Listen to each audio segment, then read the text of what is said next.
Welcome back to Gem Collectors with Shawn, and it has been a minute, hadn't it?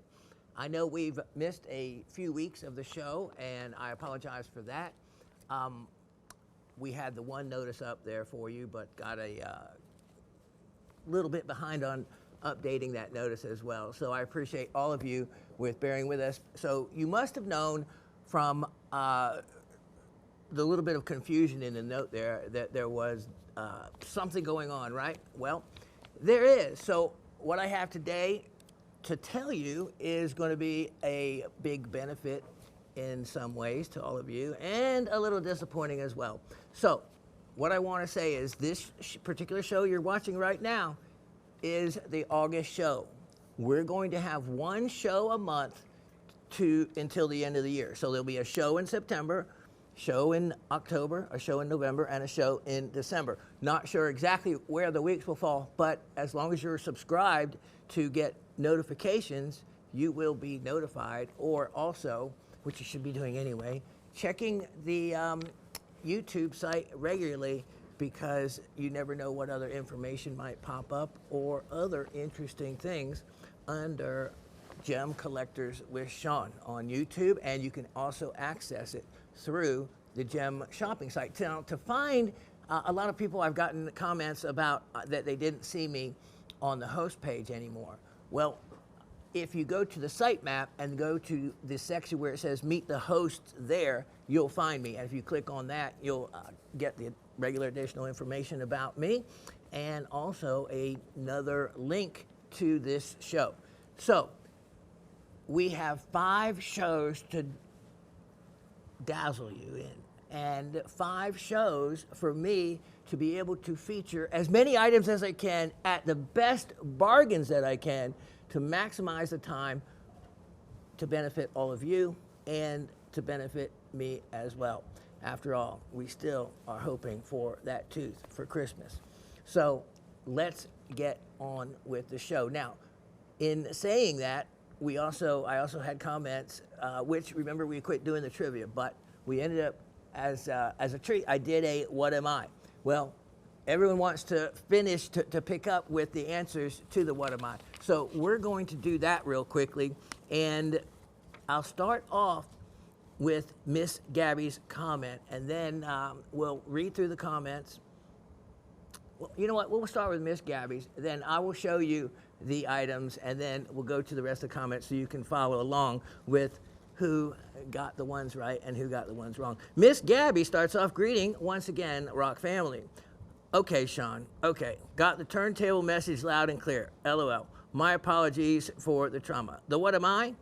All right, so let's go to that turntable, and I'll use Miss Gabby's answers, poor Miss Gabby, and point it out and get the answers also for everybody else. The first one she has as galena. That would be exactly correct. You can always tell galena by the cubic system it forms in and by the bright, shiny reflection, and if you could pick it up, always by the weight. The next item she has sulfur. Well, sulfur would be a good answer, except it's a little bit off in color. Sulfur doesn't usually pick up in green, and sulfur forms in a crystal system that is not in the form of a wedge, as you see there. Answer to this one would be sphene, titanite, and all of you should know that one. So next she has as an answer for this stone, sapphire. Also thought about sodalite. Okay, so yes, sapphire, that is a correct answer, but if we brighten that up a little bit and really show you the color, and then show you how intensified the color is within the inclusions, then you would be able to see that it is not only treated, but it is treated lead glass filled and dyed lead glass filled, let's say. So sapphire would be correct in the fact that it is corundum, but the kind of corundum they use before they do all these tricks and treats to it is what they call Gouda. It's like a grayish, very little value type of material. So I'll still take that as a correct answer, because it would be difficult to be able to see whether it was actually treated or not without having it in person. But also it's a good learning stone. Number 4, here we have, you can see the light pink to it. You can also tell by the striations, and if you look at it from one angle and then to the other, the difference in color will usually give away the fact that that is a spodumene, also known as kunzite, being the pink variety. The next one, Miss Gabby gets right as well. She says obsidian, and she even gets it even a closer correct right. Being called an Apache tear is the term that they will use out west, because they look like falling teardrops. And believe me, when they were shot up out of a volcano and came down as what is obsidian, and in that form, they certainly would look like raining teardrops. The next one, well, this was a tricky one, but not to those that have seen this material. I have shown it here once before, and when we looked at this close and get the right angle, it is, and you can see that right there. You see the stunning, look at that unique pattern. Look at those triangles. Iridescent feldspar.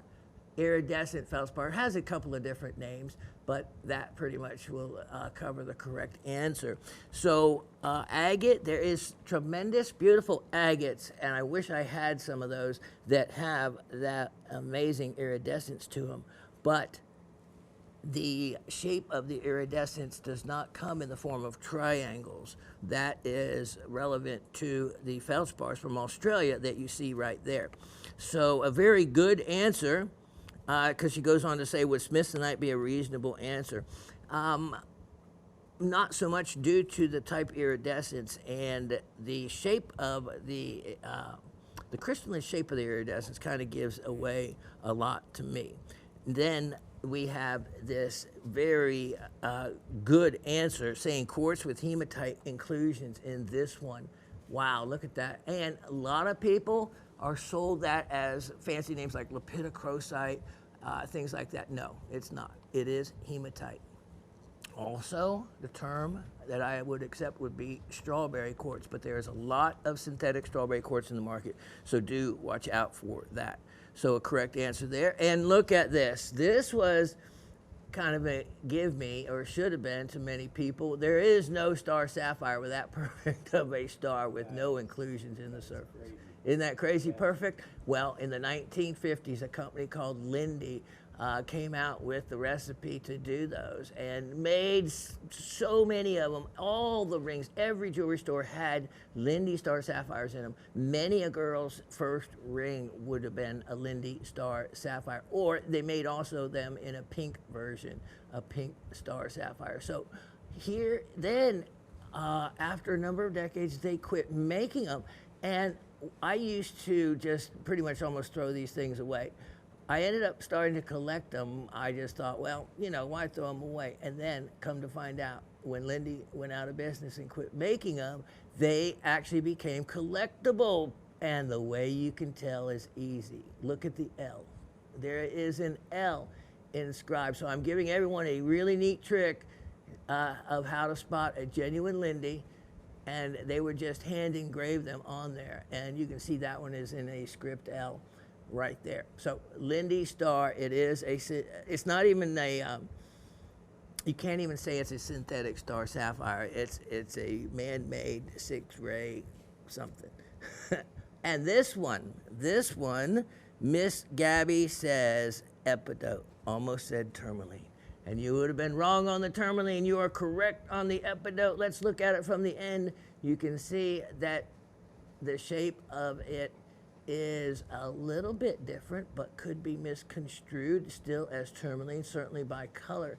But when you compare the two, epidote has a very specific type of green, and that is certainly falls in that color range. There's also a ridge in the crystalline form you can see right there that is not something that would be indicative to tourmaline. All right, those are the answers. Okay, now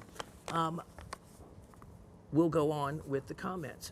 Miss Cindy says, hello, Rock Family. Shawn, the main reason I wanted the Opal parcel was because you worked on it as a teen, and I most certainly did work on it as a teen, and I remember working on it well.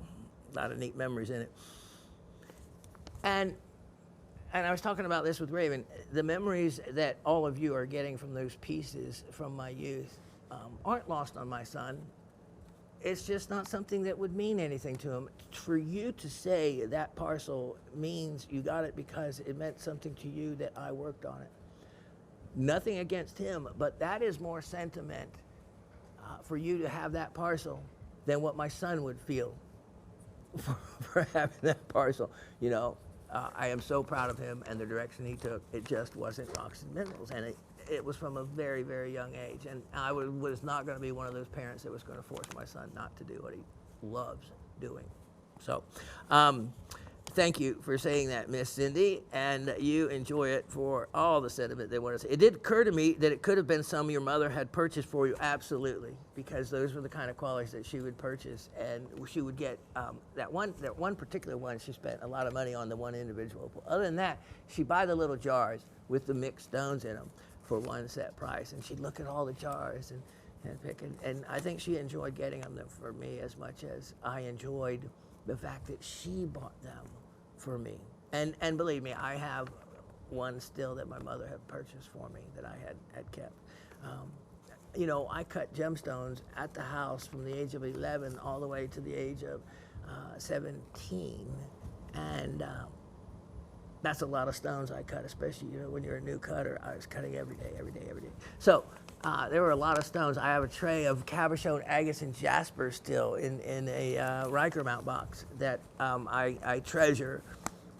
And the actual value is very little, but the actual memories I have are very great from it. So, and you know, I guess getting a little nostalgic here in this show as we wind down 18 years of doing a gem collector's show, and 8 years doing 390 of these podcasts with y'all. So don't mind me if I share and recollect some of the meaning that I always felt was behind gems and minerals for me in my hobby / what became a career.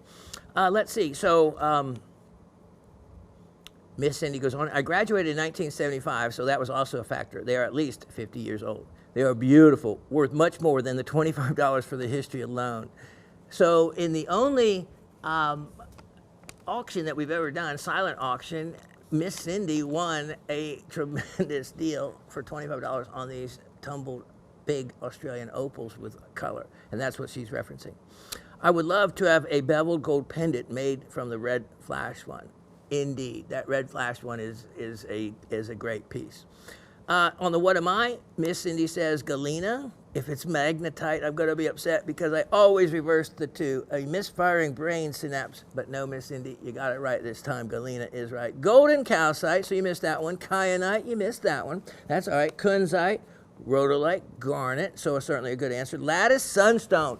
That correct answer on the lattice sunstone, which is another name they give it, is worth at least 3 misses, I think, on the other, because that was a difficult one, and you got it. Strawberry quartz, another one you get bonus points for. Blue star sapphire, that would be correct, but that one was a noticeably fake one.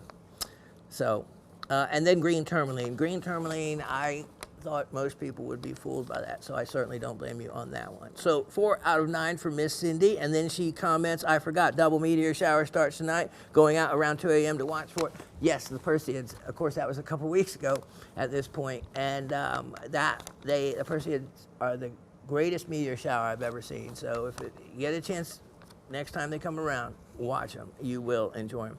Miss Barber in Pennsylvania says, hi, Professor Shawn, Raven, GSN crew, and the whole Rock family.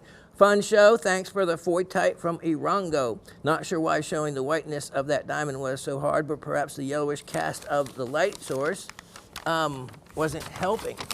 I know. I just knew that if anyone had faith and just bought it and got it home and looked at it for the color, they would see how white it actually is. In addition to the familiar hotspots like Hawaii, Yellowstone, and Iceland, one that's lesser known but just as dangerous is Campi Flegrei. Part of the general plumbing on the other side of Naples from Vesuvius. Swarms of earthquakes over the lava chamber are making the Italians nervous, as it should be. If you read about some of the ancient Greek volcanic explosions and the Italian ones.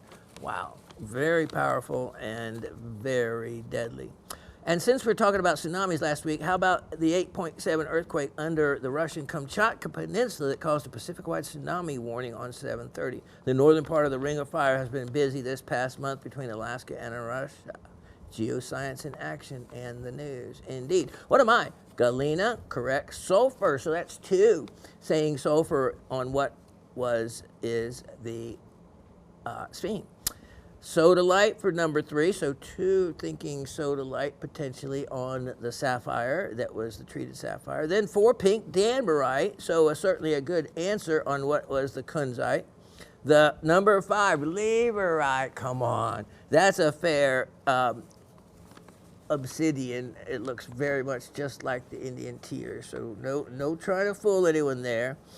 But it could have been a leverite to those that hadn't seen a obsidian in the form of a Indian tear, Apache teardrop. Number 6, again, well, extra credit for getting the rainbow lattice feldspar correct. Number 7, again, strawberry quartz, extra credit on getting and even puts hematite and goethite inclusions. Number 8, man-made blue star sapphire, getting that right. And epidote, 5 out of 9. Wow, that was a good run, especially on the hard ones. Miss Penny says, hello, Shawn, the lovely Raven, amazing GSN crew, and fellow rockhounds. I hope this finds everyone well. I have been out of touch for a while and quite behind on the episodes. I'm looking forward to seeing how the auction turned out, and that's how far behind I am. We are on the trip of a lifetime going right now. We have gone through Greece, are in France now, then heading to Spain tomorrow. And I think she's doing all that with Mahali, her son, and how wonderful is that? I don't always have access to the internet and limited time, but I'll catch up eventually. We wish everyone a wonderful week and hope to see you soon. Penny and Mahali in Vannes, France. Wow, how cool is that? Good for you. Remember, pick up a rock wherever you go.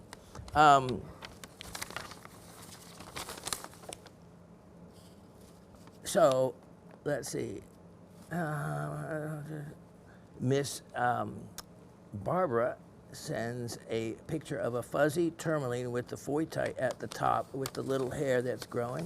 And then Miss Karen in Texas, hello, Shawn and everyone. Wow, what a great show. I just finished watching the last hour of your video. It's taken me a few days of hours-long sessions to complete. It's been a busy week. Oh my, the brookite piece is absolutely stunning. Remember the one that I actually put up for sale due to the amount of time it took to prepare it. I'm lost for words. What a delight to watch your presentation of the brookites and twinning. I'm glad you credited the item with your name. I feel so dang special sharing credit with the professor on this item. Many thanks. Also excited to see you accepted my many offers to sell. I totally agree.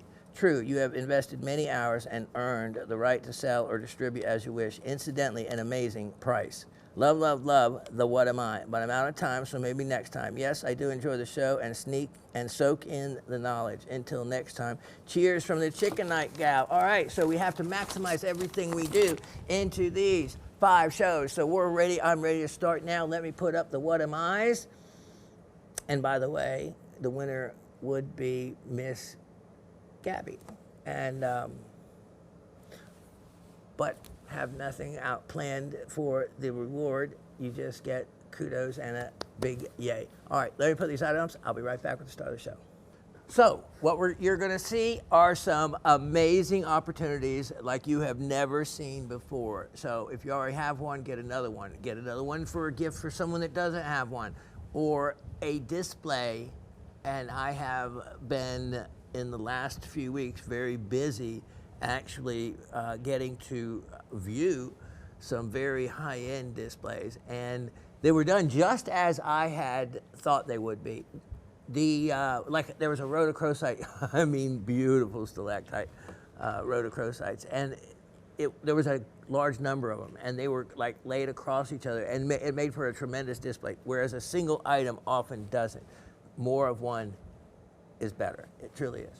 Especially when you can pick them up at a wonderful deal. So look at this one. This is your classic vanadinite that you commonly will see coming from Morocco. But it is also, as we look at this a little closer, you're going to be able to see that it is on barite blades, and you will get the little druzy formations of the vanadinite as well. And barite, when you go to hold a specimen, barite actually has a very high specific gravity. It's heavy for what it is. And then, let me get my pointer here.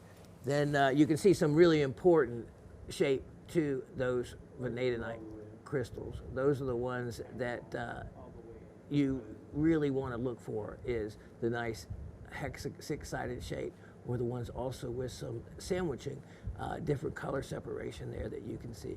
So this one now, big discount for it. Oh, look at that. You can also see some skeletal impressions. Look at the perfect right angle to the formation of that, where the it had formed around something else that then etched out and almost became a hollow cast of it. Price on this, $21. No, make it $18. $18 on that. That way I know someone will add to their collection. Now, what I'm going to show you next is a, again, real exciting piece. Now remember, we have a limited number of shows. That means when you see something you like, you grab it then. Most likely it will not be featured again through the next 5 shows, because we're going to be showing you all kinds of other items you haven't seen. So this item, it's 1, 2, buckle my shoe because I can't see. Okay, 1, 2, 6, 45, 25.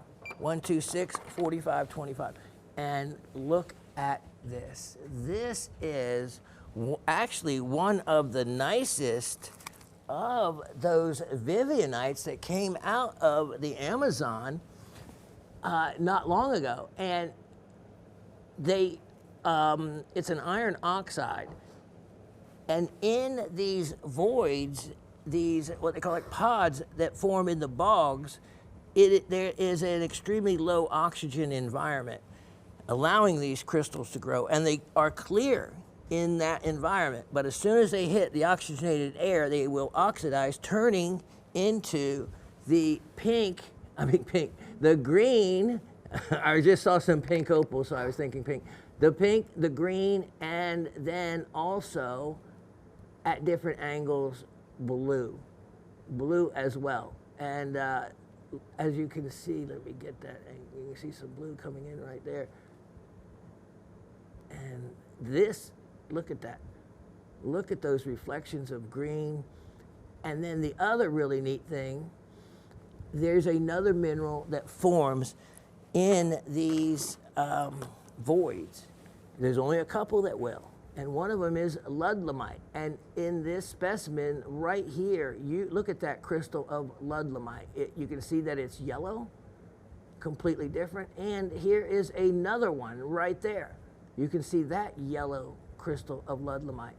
And then the siderite. See these little half sphere shape?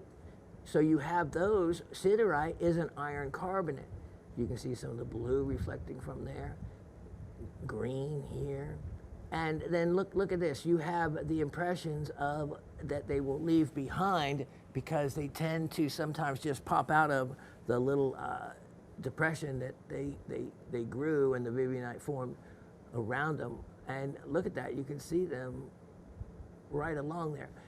This is a really one of the better specimens, because it is a large size, it is well formed, well crystallized, and has wonderful color tones to it that are not only reflective but then also are translucent. So we'll give you one little backlighting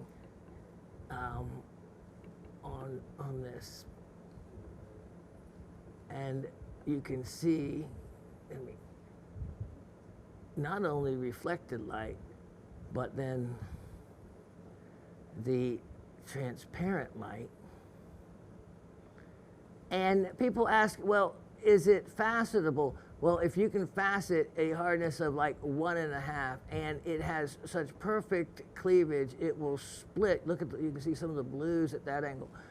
very easily. So you could actually make multiple crystals from this one piece if you wanted to. And it would do it on its own if you dropped it. It will definitely probably split, as you might have seen in other shows. This is a good, solid, wonderful quality piece. It's one of the rare collector pieces. It's from a particular claim, the only claim that is working this deposit now. It is deep in the Amazon. So, and amazing it was ever even discovered. So I have this now super sale price. Take advantage of it because I'm offering that huge crystal for only $68. $68 now. So again, we have a reason to price things really special, and that is a really special price that we made. Now, since I was thinking pink a moment ago, let's follow up with that. Item 1257, 425.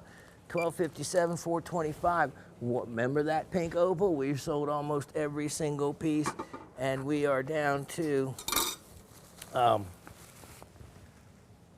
this particular piece. And this is, look at that. Look at that pink. Look at that really wonderful, wonderful color tone in the pink. And it also has palygorskite in it, so that might add a new mineral to your collection. And cristobalite. Cristobalite, another variety of quartz. So it is the white veining that you see here in between, and then the additional mineralization on the outside. And if you want to cut some pink opal cabs, look at the material you could work with there. You can also see some dendritic formations. So there's a lot to look at. The blue opal, the Andean blue opal in Peru has pretty much been mined out. They're only the pink variety. And I was around when we were making and selling, basically making them through the Peruvian bead makers. Stunning blue opal. And I wished I would have kept every strand I ever sold, or every piece I ever had, because it is no more. As will what will happen to the pink opal. The pink opal actually gets its color from organic matter, just like a pink flamingo gets its color, and other crustaceans and animals due to particular organic matter that passes that color on. So it's a very interesting type of opal, and now sale priced as well. At an unbelievable opportunity. Years from now, I'll be saying, I wish I would have kept all that pink opal. But I'm of the age, I'll be turning 65 in January, so it's time to pass on even some better stuff between now and then. That's incredible deals. That would be making this opal only $48. $48 for the whole piece. Whether you, look at that, use it for a specimen or use it to cut material out of an amazing opportunity. Either way. Let's look now at item 125, 6425. 125, 6425. And now, I love to put two colors side by side that are completely natural. And look at that. Look at those colors. I mean, wow, huh? Stunning. Beautiful. We'll take the pink away. We're going to leave you with this. This. Now, I am surprised that I have not had someone that couldn't live without this, because it is one of the best values I have ever had in chrysocolla. This has all the different colors and let's say habits or styles that you're going to run across that you would want, because it has got the what they call the wet look, the shiny chrysocolla, which is actually the last generation of growth. So you can see that looks like it's wet, but it's not. And then you can see here the smaller growth on top of the other botryoidal chrysocolla forms. And then as we come around here, you get to the side where you can actually see the banding, where it laid down malachite, and then look at the beautiful blue chrysocolla through here. Then look at all these little tiny little dots you see. That is what looks like the last growth of chrysocolla that came through and deposited additional forms on top of it. It's really amazing. So look at this color chrysocolla, that right there. That is really the good value, the expensive color in chrysocolla. And if you get gem silica, that the copper ions bleed into the quartz silica and create as intensive a color as that you see, that again would make gem silica hundreds of dollars per carat. Gem silica, a very expensive form of chalcedony quartz. This, look at this, has a wonderful deep pocket there, has formations. Look at that. That's one side you haven't even seen. So this piece, all sides, comes with a label, and if you waited, then your wait has paid off, because now it is going to be less than it's ever been. And whatever doesn't sell, remember right now, I probably will not re-showcase this piece between now and the end of the year. So you can't expect to see it any less. As a matter of fact, if you don't write down the item number or beat anyone else to the sale, it won't be even shown again, most likely. So that means get it while I have it. $68. $68, and I can tell you that is a price that I'm on the losing end of, but I would rather one of all of you get in on it at that value than me have to find another spot on a shelf. Because if not, then I'm wrapping it up and putting it up never to be seen, and I'd rather it to be enjoyed. That's the idea. That's the whole thing behind these specimens. They're meant to be enjoyed. All right, now let me show you something that, if you've been around and watching the show for any length of time, you've seen these. But then we decided again to take them home, and we again enjoyed them. I spotted them the other day.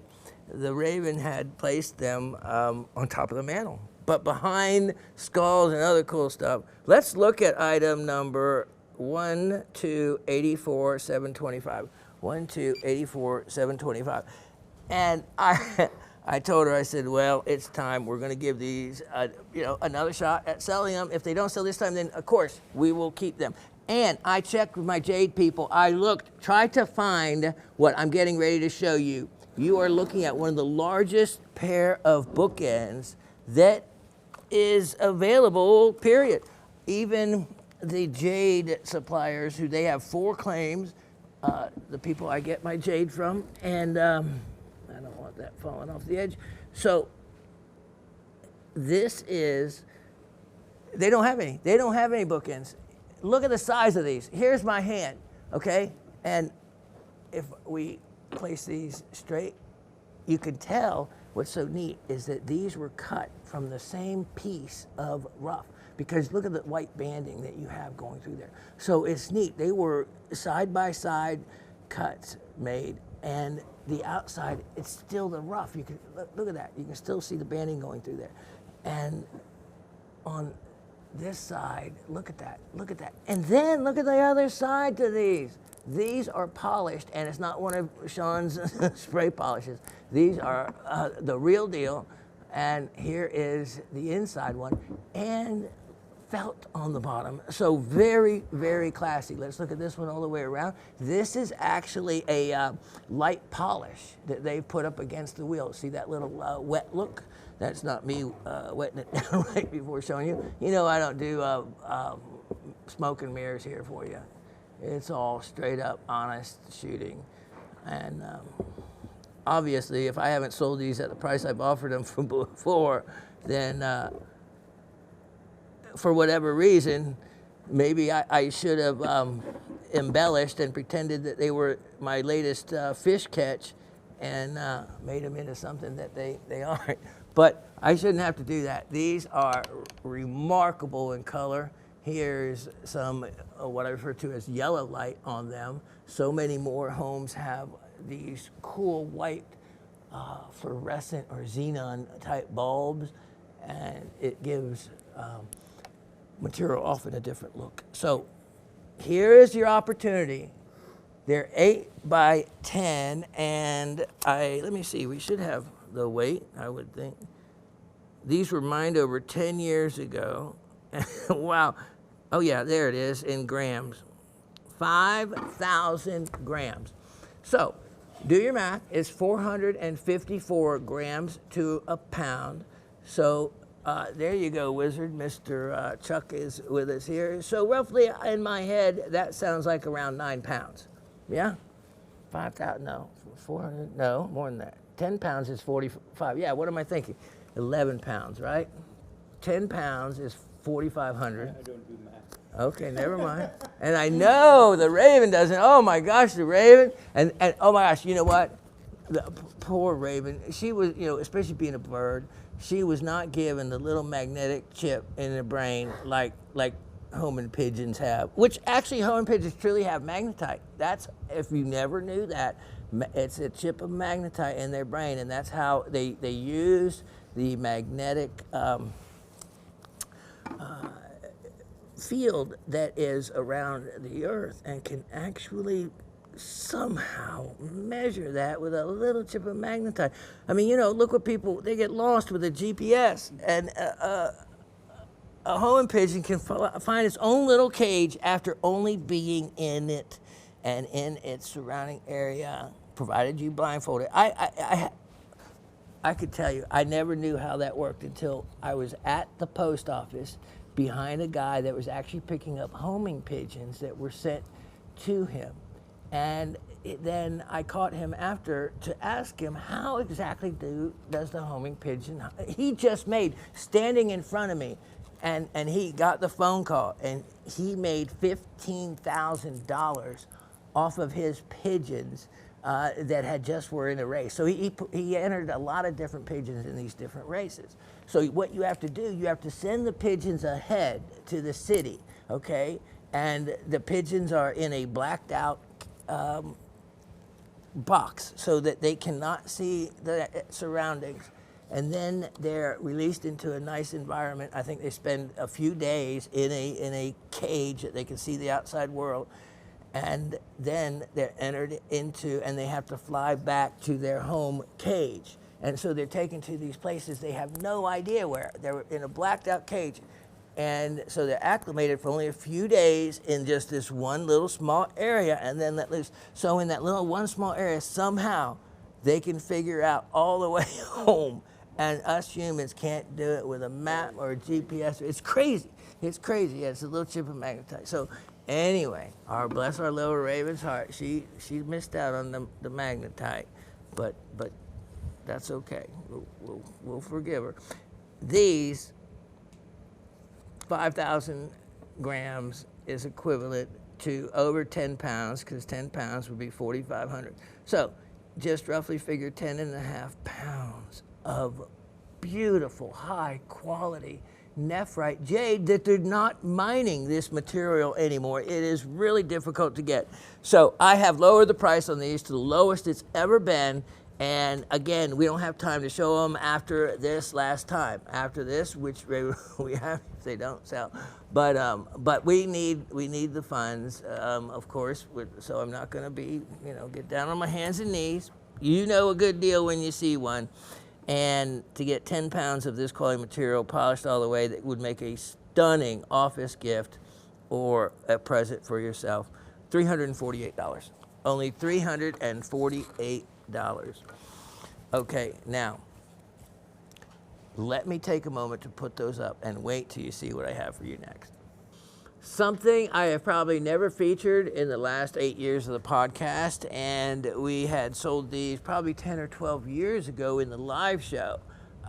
This is something now that if you have not priced what they call in the market ocean jasper, that is actually a misnomer, and but it's still used. It was picked up the word ocean due to the location that it was discovered at Maravado. And from there, it just kept its own trademark as ocean jasper. The really proper technical word would be orbicular, or it's an orbicular jasper, but of course it is world recognized as soon as you see this pattern as ocean jasper.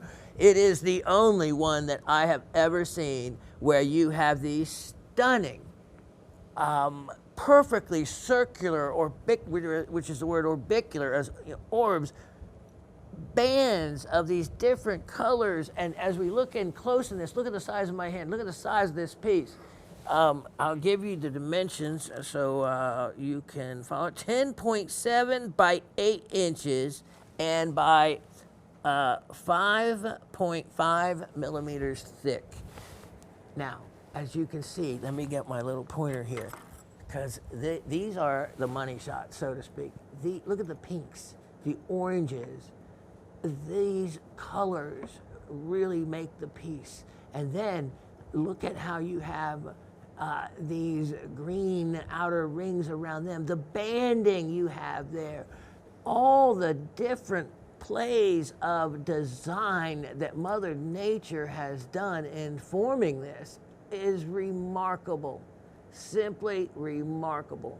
And as we move lower, you can see you have the banding gets larger, the pattern changes. Look at these larger orbs with the yellows around them. And then look at the green hair-like formations coming away from them. All this added up makes for a remarkable, look at the druzy quartz crystals. So when you see those to the outside, that is either part of its, what we would call a natural. In other words, it was on the exterior of the boulder when it was cut. Look at those. Then there is a number of druzy, look at these little druzy pockets up here of quartz crystals that formed. Look at those. And then let's spin this around. As we come away from this, you can see it as a whole. And then you have this nice white with small little peppering of color there. And then now let's turn this around and see how different it looks from one side to the other. Both sides, you can see the thickness there. Both sides are wonderfully polished. And look at that. Look at that. You have a same intense Mother Nature's Picasso, you could say, or one of those other artists that create something like that, and it's worth a fortune. Well, Mother Nature, you can't go wrong, because that cannot be duplicated and it cannot be counterfeited, knocked off. However, whereas the finest of paintings people have created wonderful replicas of, can't do so with Mother Nature, with this incredible silica material. This is a large, large slab. And as we look at this from afar, you're going to see that I am actually including the stand. And I say that with big pomp and circumstance, because this stand, look at this stand. It is super fancy and will adjust to any position that you want. You may want to use it for other minerals as well. And the width of it is perfect for locking it in this way. And then turned this way is the way that Raven really liked it.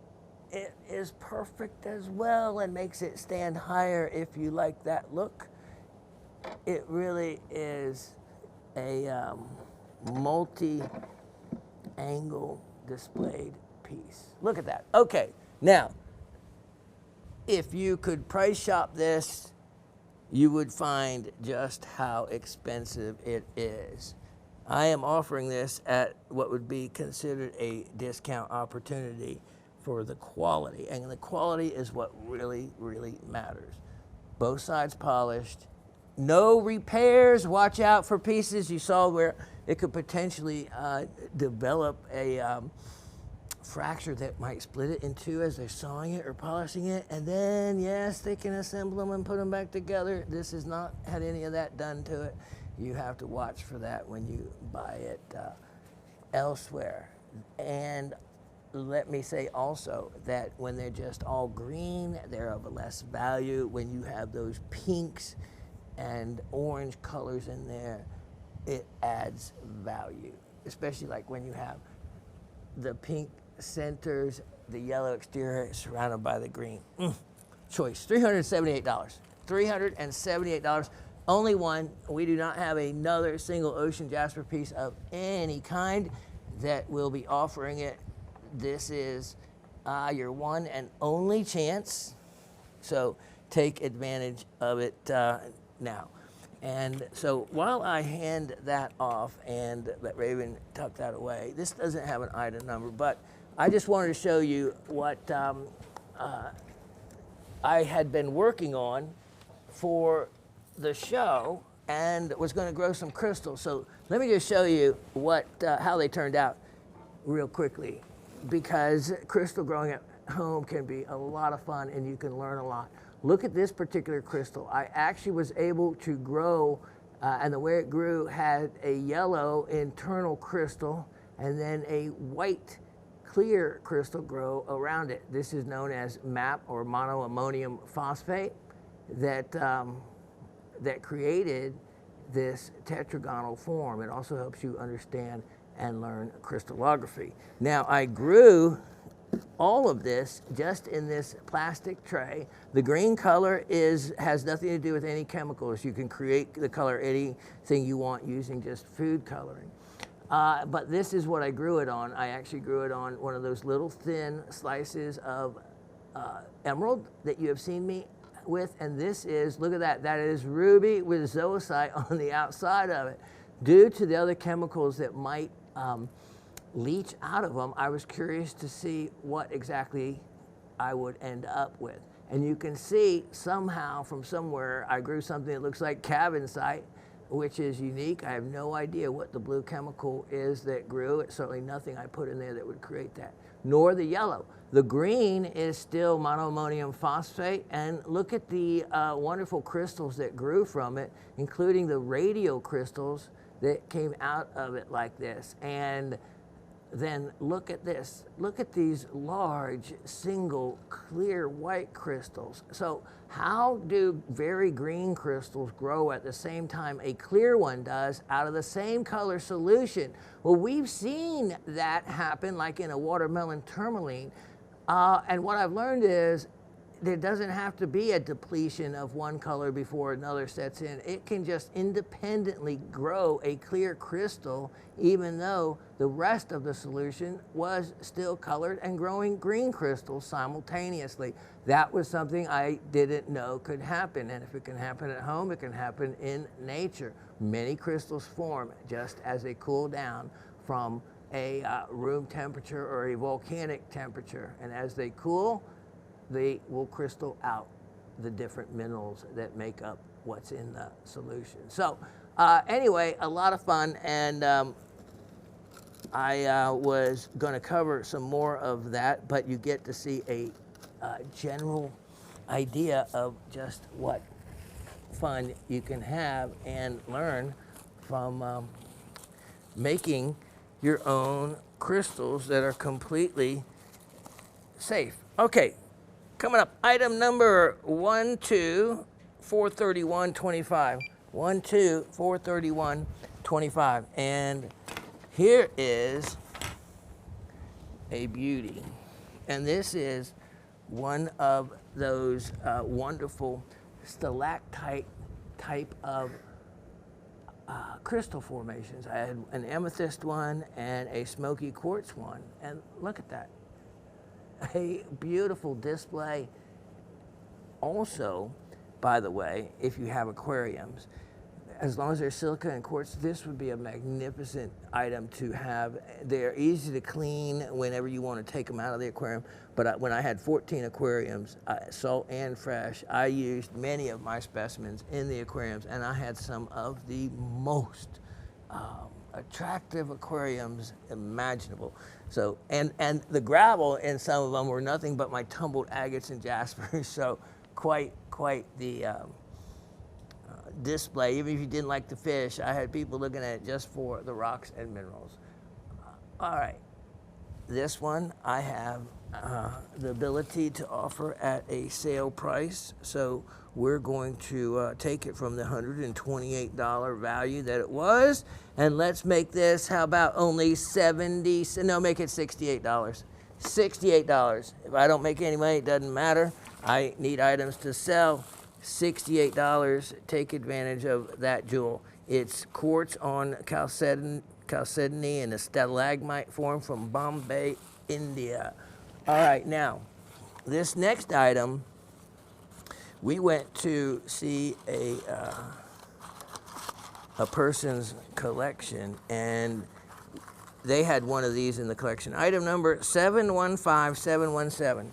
715717, and it was magnificent. It was simply magnificent, but it would have been a lot of money paid for it, whereas this particular specimen isn't that much worse at all now that I'm seeing it and in person and comparing the two.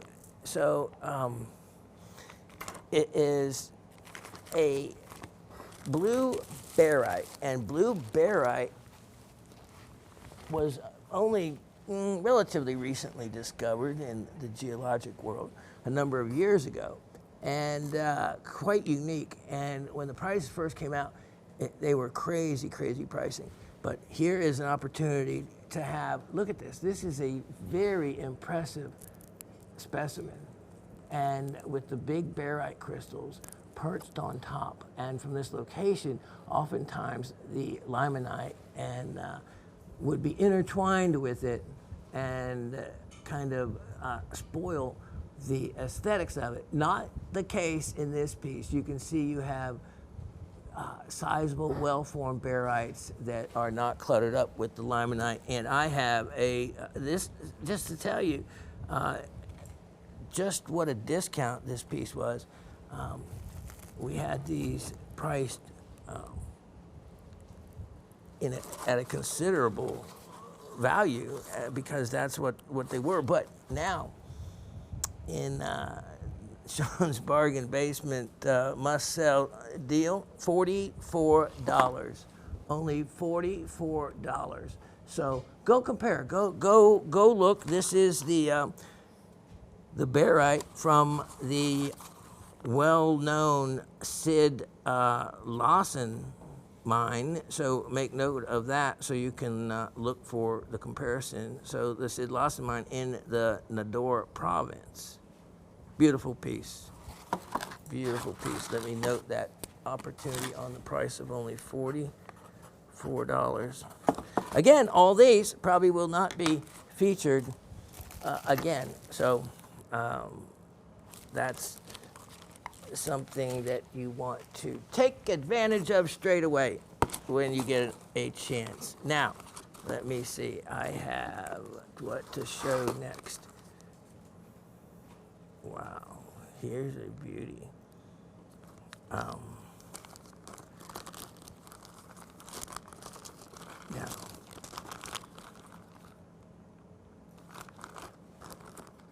how about one? I was going to do a Massachusetts actinolite, but you haven't seen one of those. But instead, let's do this. Item 1238924. 1238924, and this is a big one. This is a piece that has a lot of meaning to it. Let me move this out of the way, because it was mined and from a good friend of mine who I consider, and you've heard me talk about, the Quartz King of Georgia, Chet. And this is stunning specimen.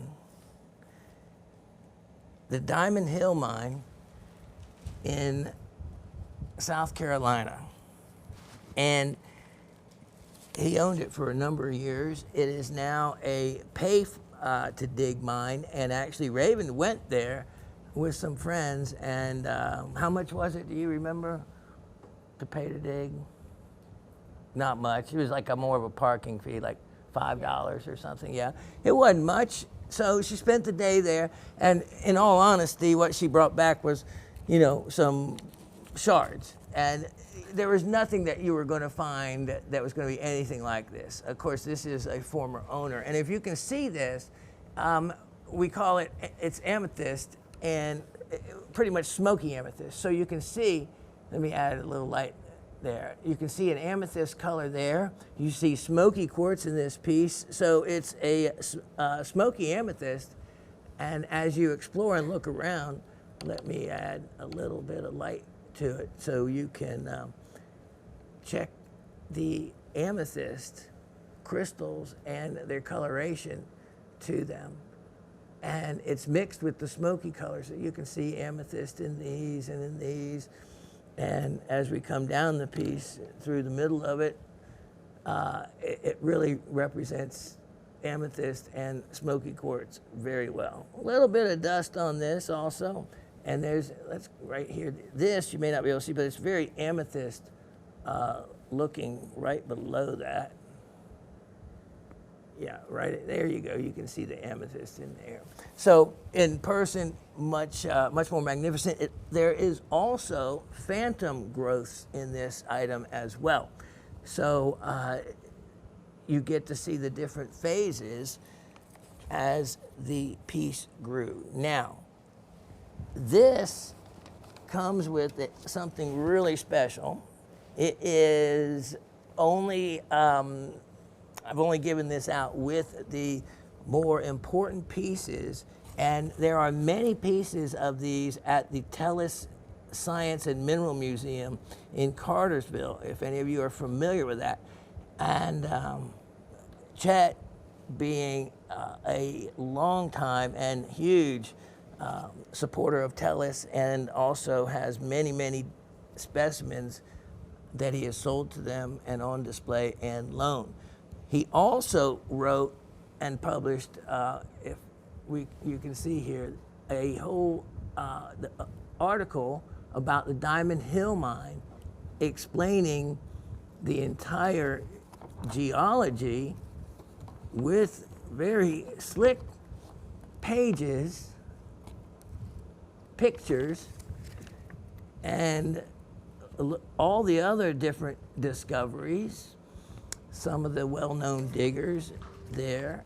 You can see, look at these, very similar specimens to the one I'm featuring right now, and other specimens that remember that black and orange and white one we had that was really, really large, that no one bought? We couldn't believe it. Now, I wouldn't sell that piece for the world when I had it here for sale for less than $100. It was huge. Look at the amethyst that has been pulled out of it. So you get all this information, very scientific. He actually is a retired neuroscience professor from UGA.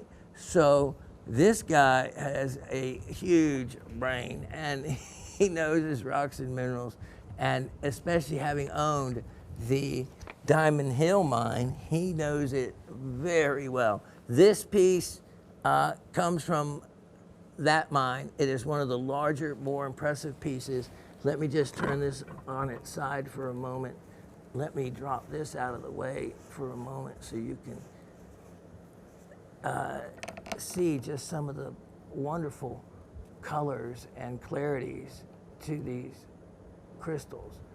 And this is, if you're looking for a made in the USA specimen, you know, something that there wasn't one of a zillion, you know, from Brazil, here is your chance to get in on it. And if you want, I can even get a signed copy of that informational piece to you as well.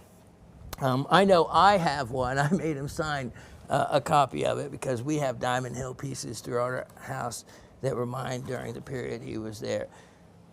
This one, I don't even really know. I'm just gonna make sure, because there's no price on this little piece of paper there was. I am gonna make this. This is one of Chet's, so he watches this show, and his eyes may pop out of his head when I tell him this price, but I'm just gonna have to make up something. Okay, so it was a specimen that easily, of course, would sell over $1,000. I'm gonna make this one a remarkable opportunity at only $388. And he'll probably have a fit. $388. And let me show you the back, because here's another thing. Many of them come out, many specimens, no matter where they're from, including, you know, Smokies and Amazonites and all, have to be repaired. This whole section, you can see there's no repairs on. That's just a natural inner portion, but hasn't been repaired. So it is a large piece in great shape and with a lot left of exploring to be done. And you get the heavy duty stand, which you can hear by my grunting is required. Oh, let's look right over here. It looks like one. See, that's the fun to this. If we look right along the edge here, let me show you. There is quartz crystals. Look at the micro quartz crystals right there. And then it looks like there's some feldspar back behind those. Look at that. So, yeah, very cool. Extras all over this piece. That price, I'm regretting it now. Yeah, but I'll make it up to him, and you can see it survived in one piece. And okay, so with that, let me get this put up properly, and I'll be right back. Now, what I'm showing you next is kind of surprising, because you would think that Madagascar produces a lot of fluorite. It actually doesn't. So this discovery, being relatively new, was quite unique. And the other really fun thing is, a lot of people, fluorite was named for fluorescence. Of course, oddly enough, it also has fluorine in it.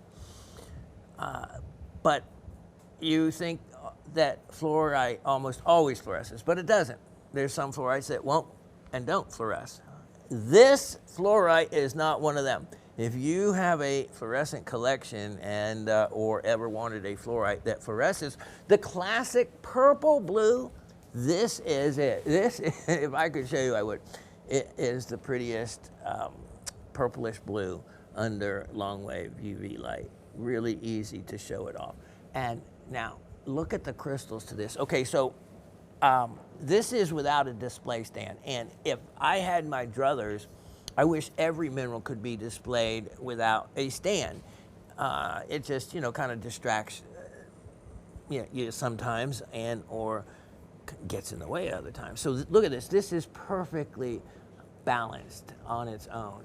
Look at those nice, large, classic cubic crystal. It forms in the isometric crystal system, meaning equal sides, and is one of the ways you can also spot fluorite in a specimen, is through fluorescence and if it is square. The other thing is it will often form phantoms, and that is varying growths or colors at different times. And look at this one. You can see how it is a perfect phantom by having the lighter color You see it form right there, and then a darker formation around it.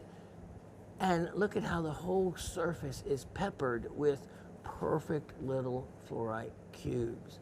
And this is what's considered a cabinet quality specimen. So it's a large size. You can see 10 by 6.5 by 1.5 inches. And it was only mined in 2018 at the Amarani Mania mine. So a magnificent opportunity. And wait till you hear the price and the discounted price. So there's the base cut perfectly. Let me actually show you from the side because I think this is interesting.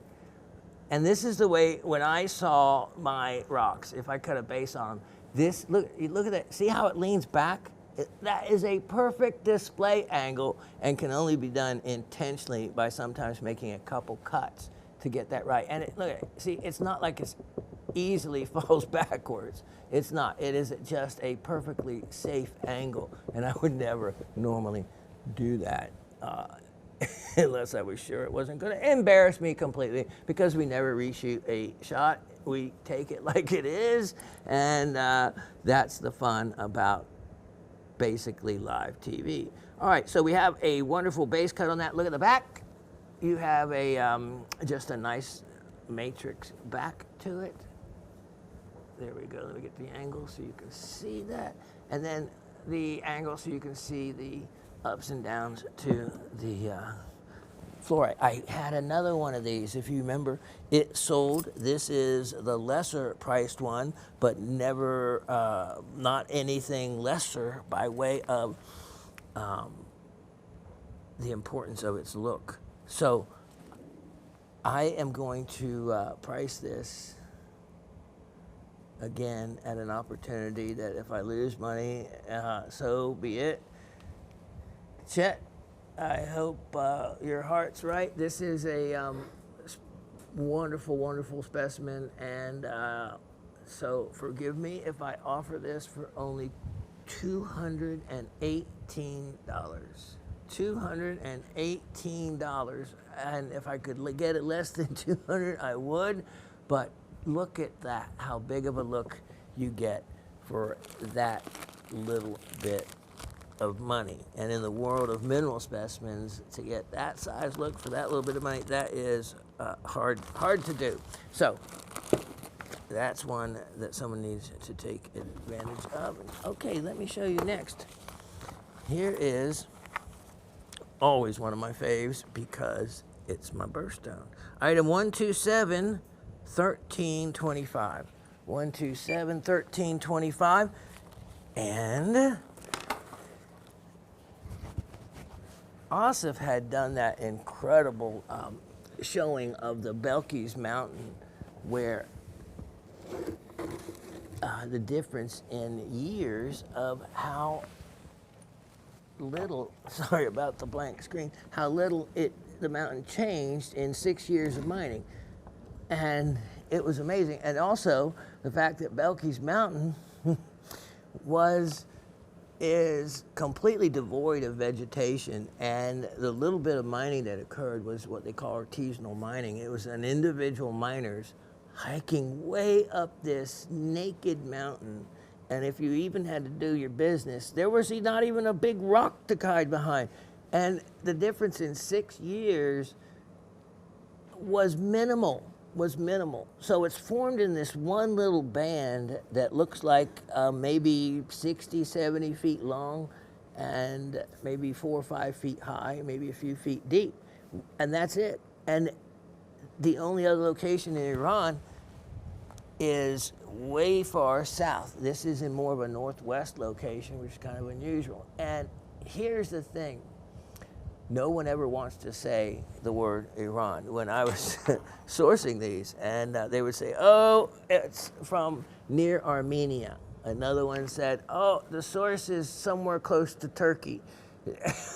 And another one that got actually the closest to the actual fact was he used the term Persia, which of course is a more of an ancient term for Iran and is Persia. So yeah, it's Persia. So okay, finally someone's saying the right information.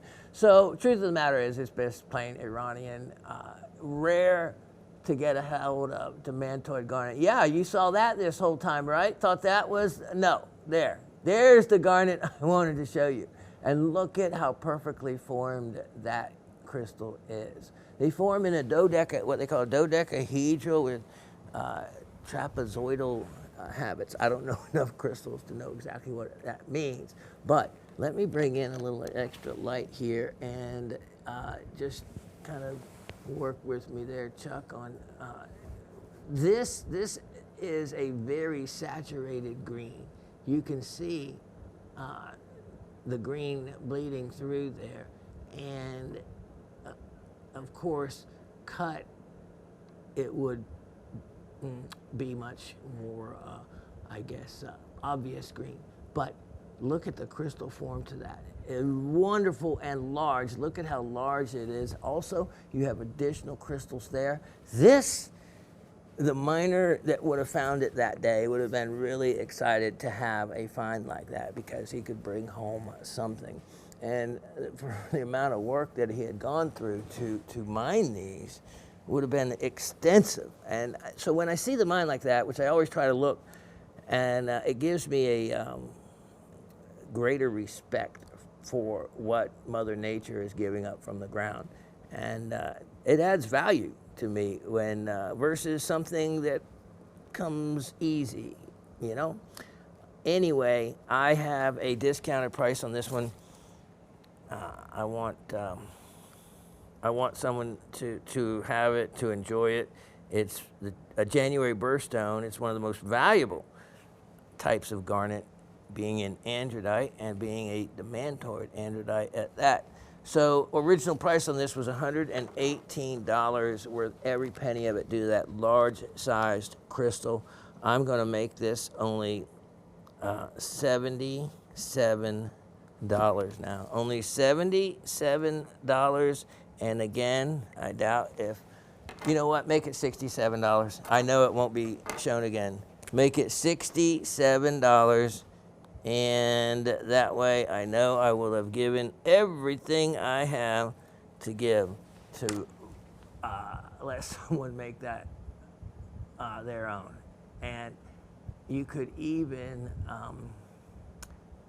remove the matrix from around that and extract just the garnet and then do something fantastic like a pendant out of that. Anyway, I'm just thinking of probably things that I would like to do with it. So, okay, next we have item 119-6824, 119-6824, and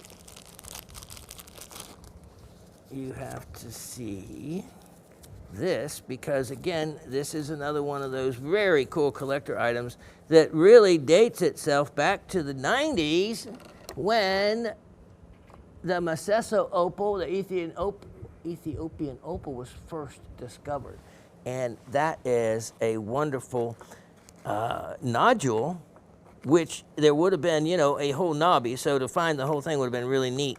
But they're able to hand crack these versus sawn, which I like them to be hand cracked versus taking a saw to it because it gives it a natural look. And that conchoidal fracture is a natural polish, basically. When broken like that. Look at all the colors in this. This has every color that you could want. It also, if you stand it like that, looks like a little bit of an animal, maybe an owl or something. We always have a way of finding creatures in these pieces. Look at that. On the back side, you'd walk over it all day long, not thinking it was anything special. This is a special piece. This particular one in particular for the quality that it is. So how about this? How about this opportunity on that quality of an opal piece for only $36? $36. And wow. And as far as I can tell, This one is not crazed on the interior like so many of them, and that's why when these were first found, they didn't make it into the jewelry market because they tended to craze.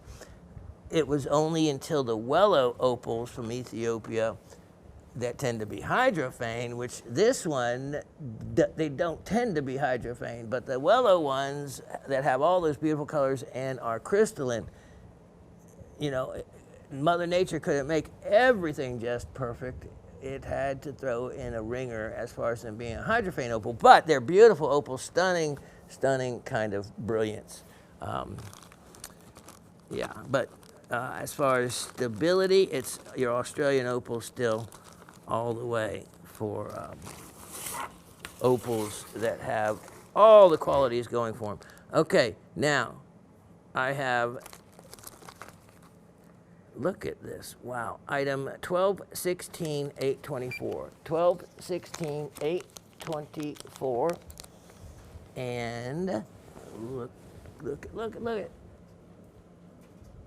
Beautiful, beautiful, no heat, Umba Tanzanian sapphires. And I saw where a company is coming out with nothing but the pink to red color tones of the Tanzanian sapphires, and including the Podporacha range of them, which, as I showed you in my edu stones that I featured, that there is definitely Podporacha Umba sapphires, and the different ranges of pink. So it makes a difference when you see them side by side. Go back a couple few shows and you'll see the presentation we did on the edu stones and the comparison of the parcels, and it was parcels you could buy so that you would have stones, and that's why I called them edu gems, to compare to for color, pink versus Podporacha.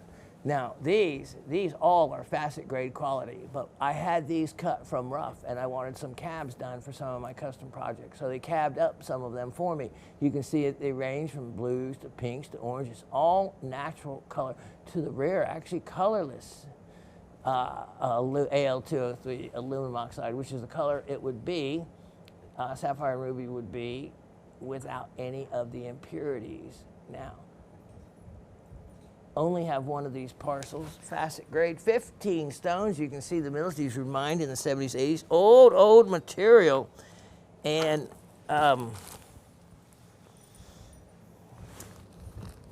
the price, it might as well be an old price also,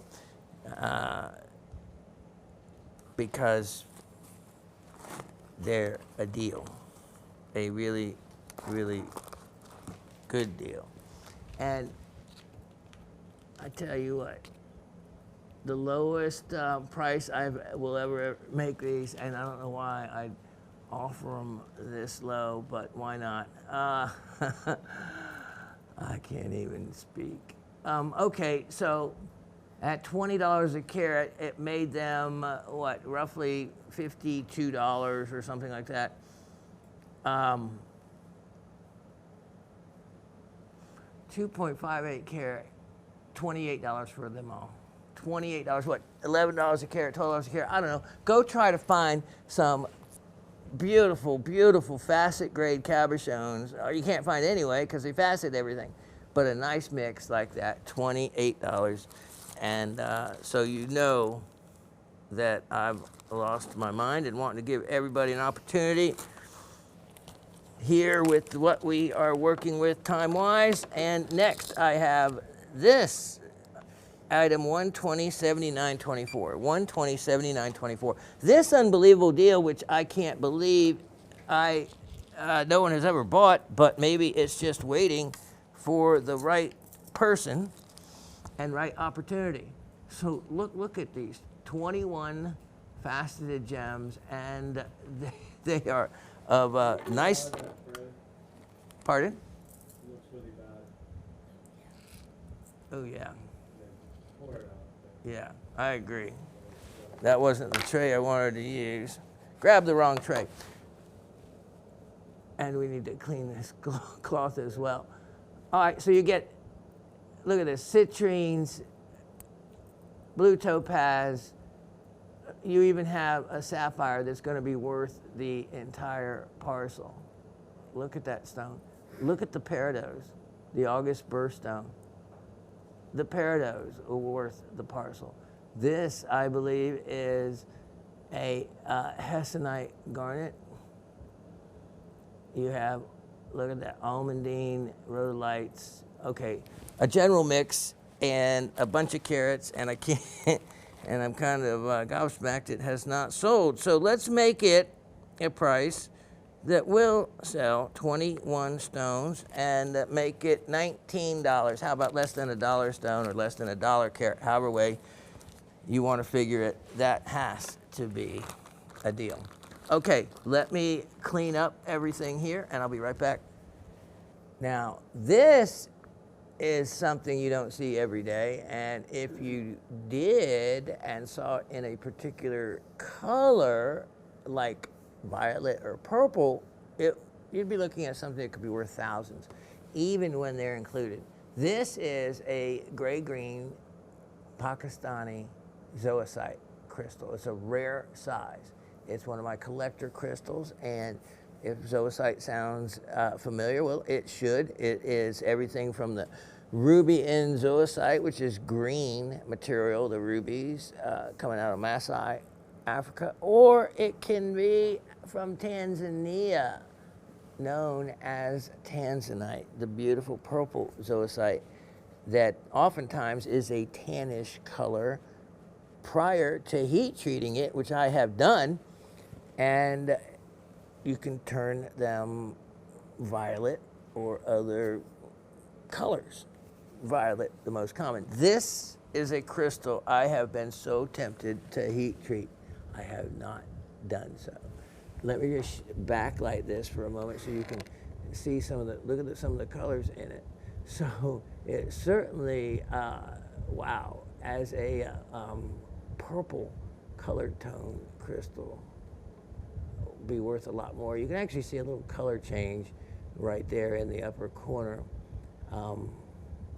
when you go from one side to the other, which it changes the angle, so therefore only makes sense for it to change color, because zoisite is very, very strongly trichroic, including in tanzanite, where it changes color in 3 different directions. So here is your chance if you want to have a really neat display with a tanzanite next to one of the rough crystals that it looks like as far as the before. Now, if you want to, you can actually heat treat this in your home oven. I wouldn't normally tell people that because I don't want them to go in and heat treating their tanzanites trying to improve the color. If your tanzanite already has a purple blue color, leave it alone. It will have already been treated and they got the most they could out of it. A crystal this color, it's an unknown. And well, put it this way, if it doesn't sell, then you know it won't be shown again, and I will certainly be the one to cook in that baby, because the difference it would make is tremendous. So here I had the chance. No one took the opportunity when I offered it for only $78. I'm going to sale price this, and at the final price, because again, not shown again, and I wouldn't even want to. I have gotten more tempted to heat treat it than any. $48. $48 on this. And as a crystal, it is worth that if it doesn't do anything else. Now, if you heat treat it and it blows up, it's not my fault. But it's worth it to me to try to find out if none of you buy it.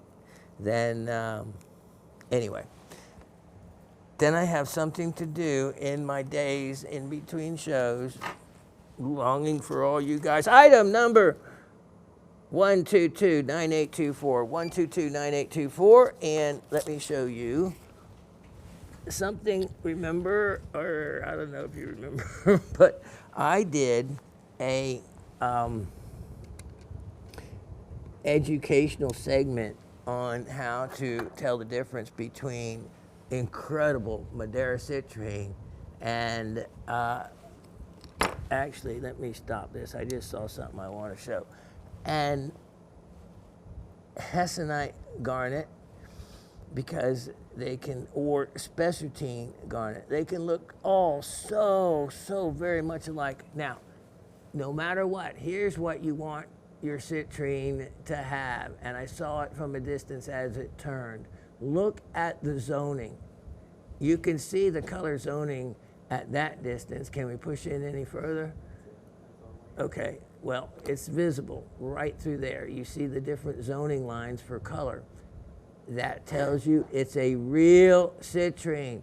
There is so much synthetic citrine in the market, just as there is amethyst, that you assume that it's synthetic otherwise, unless you can spot it for being genuine.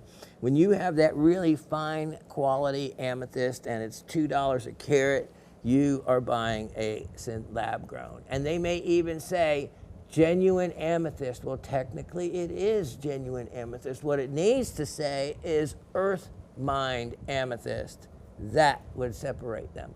Here is another beautiful, even the cutting may not be perfect, but that also tells you it is a genuine piece. Look at the color tones in that. This citrine, I have seen it sell for $100 a carat.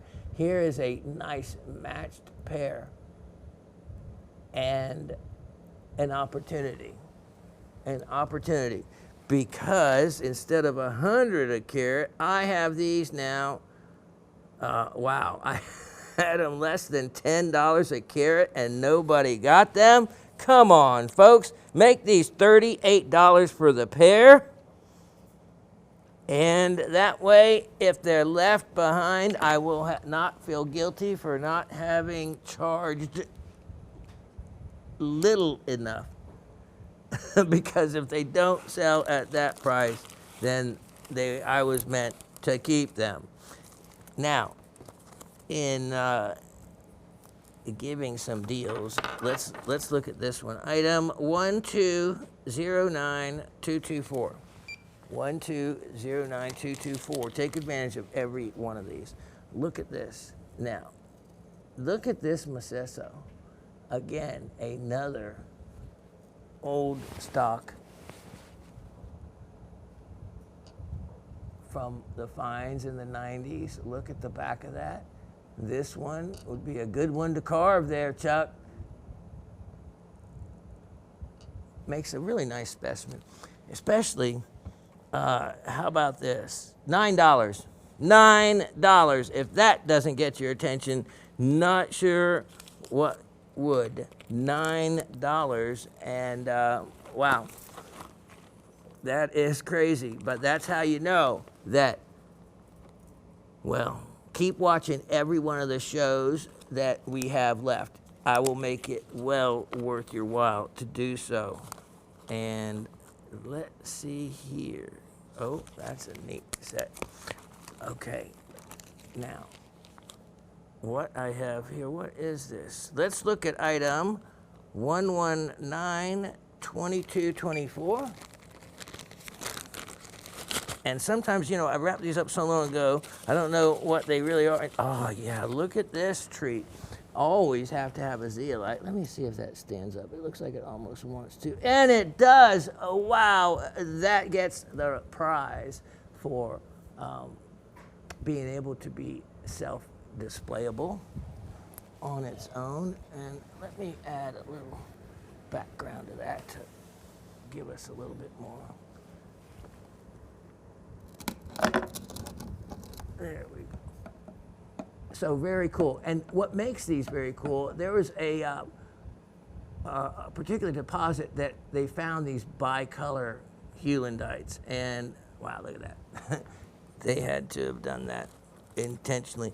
And yeah, they will. They'll work on these pieces and, you know, kind of grind around the matrix. And the thoughtful ones will actually make them so that they will do that. So look at this, peach Indian heulandite, bicolor heulandite at that. And you can see that with the two colors. And if you ever wondered how to spot the difference between heulandite and stillbite, you have to have the specimens so you can study the difference and be able to recognize the difference. So with morganite, so morganite is going to be the white base that you see around on this, and then you have the back as I'm looking at that, and even some crystallization over here in the back of that.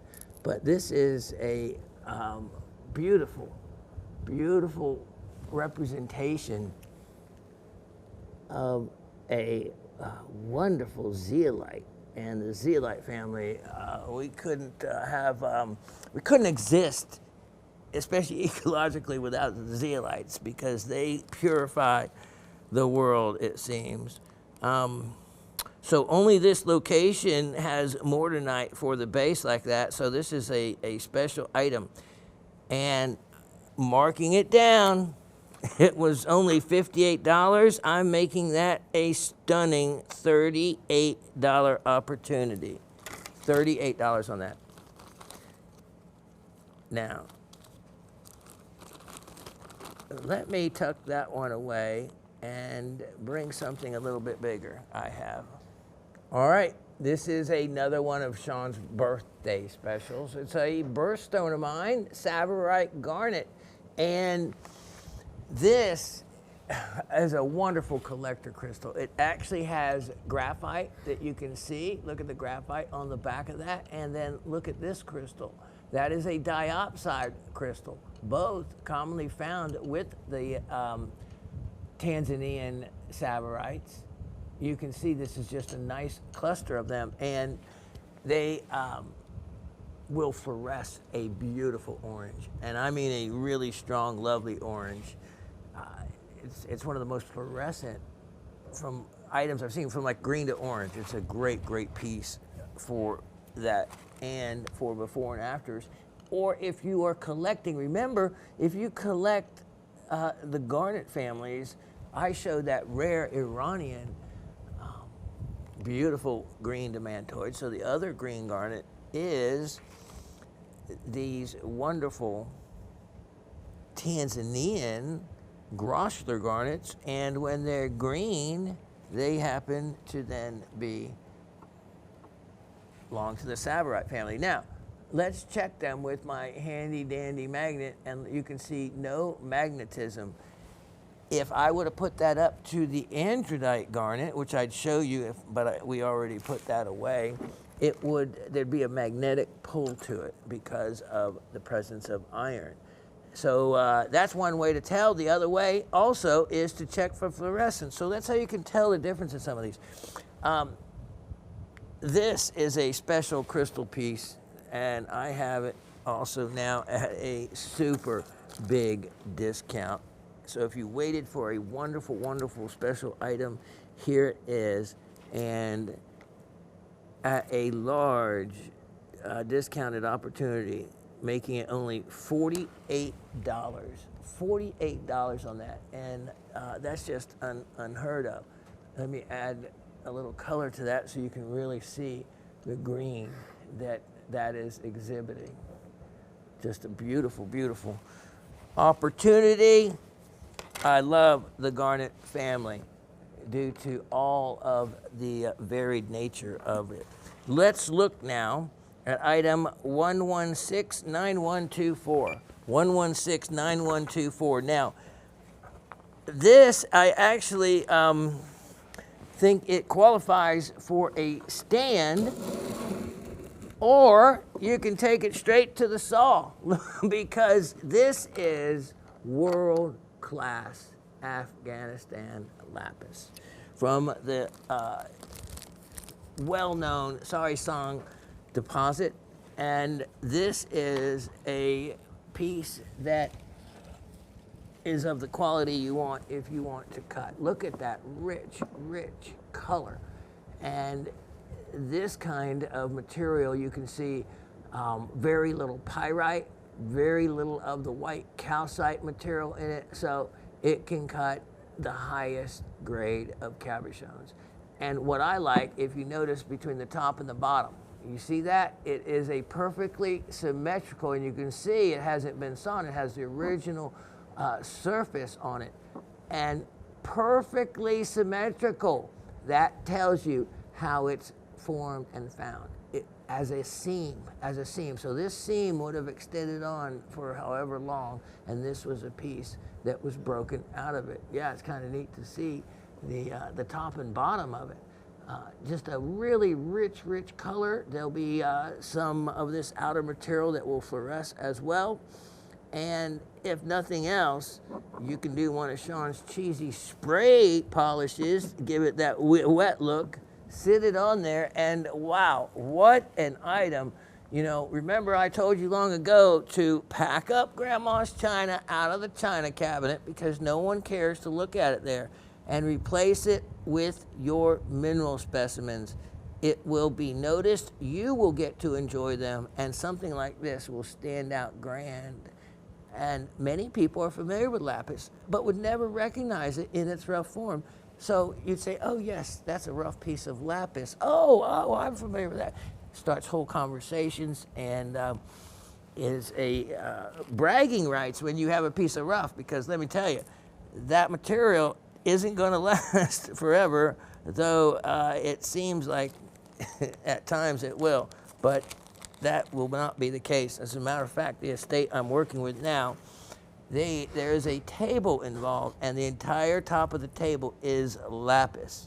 Imagine how beautiful that is. So, yeah, lapis has been used as an ornamental material for thousands of years. It's one of the old ones, going way back in the Bible and in historic terms. All right, now, so price on it. Yeah, I guess that would help. Man, let me see. What kind of price did I have on this? Did I have one? Yikes. Asif just updated me that my last price on it was only $98. Okay, well, let's do this. $78, you get the wood stand with it, and I can't imagine me ever offering it for less than $78. I couldn't replace the rough like that. But what a great piece. Now, let me show everyone else, if you have a different budget. Item number 1177524. 1177524. And you don't get the stand, but you can certainly pick up a really nice piece of a lapis rough. And if you just see the surface, if you just actually, it's soft. If you actually just took like I showed you those fingernail battery operated sanding brushes that you can get, and they have diamond tips and everything. You can strip that whole surface off, and it'll end up to be a bright blue like that. You can see how this formed also lamellarly in seam growth and style like that. So this is just a really nice display item, or specimen or carving piece. And so my price on this originally for that size, justifiably, was $88. Actually, it was $118. I've marked it down. You guys still haven't taken advantage of it. So here we go. Since I know most everything I am showing, I will not be ever featuring again. You get one shot at it this time. So make it yours, and that would be $28. $28. So you can have the privilege of that jewel, and for very, very little money. Let me show you item number 1190724. And look at this very attractive item. And boy, does it have some bling when it comes to the crystal reflections. You can see that.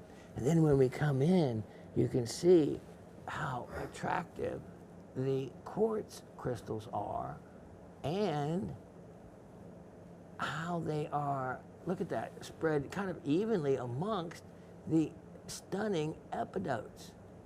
Look at the epidotes in that. And the quartz. It's like a fairyland of, fairyland forest, really.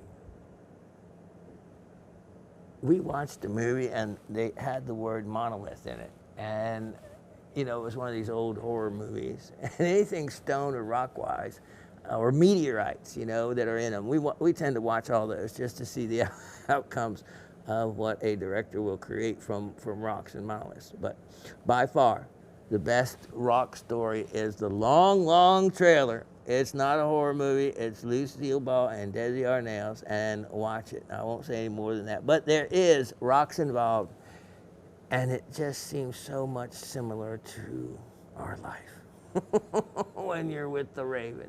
All right, look at all these crystals. Look at this neat specimen. This is a wonderful Moroccan piece. If you're lucky, you can find, well, you'll spot the bisylite. The pistacite, which everyone seems to love that name, is this pistachio, where the name comes from, colored rock right there. I'll let you look it up so you can learn more about it. Price on this guy will make it less than it was. Just to see, yep, that would be a price of only $28 ridiculous dollars. Item number 1212-424, 1212-424. And this, let's see what this entails. Australian chrysoprase. So look at these, look at those beautiful colors laid over the epitope. You can really get a sense and feel for that wonderful light colored green. And these are actually from my friend's mine. If you've been following me over the years, you know I have sold many different carved pieces and other really nice, beautiful, beautiful, higher quality chrysoprase. The Kandala mine was written up in rock and gem, and a lovely husband and wife team. He later passed away, but after the Tucson, actually at the Tucson show, it was quite a shock. He picked up a foreign bacterial, listen to this, Chuck, he picked up a foreign bacterial form of one of these that just eats you up. What's it called?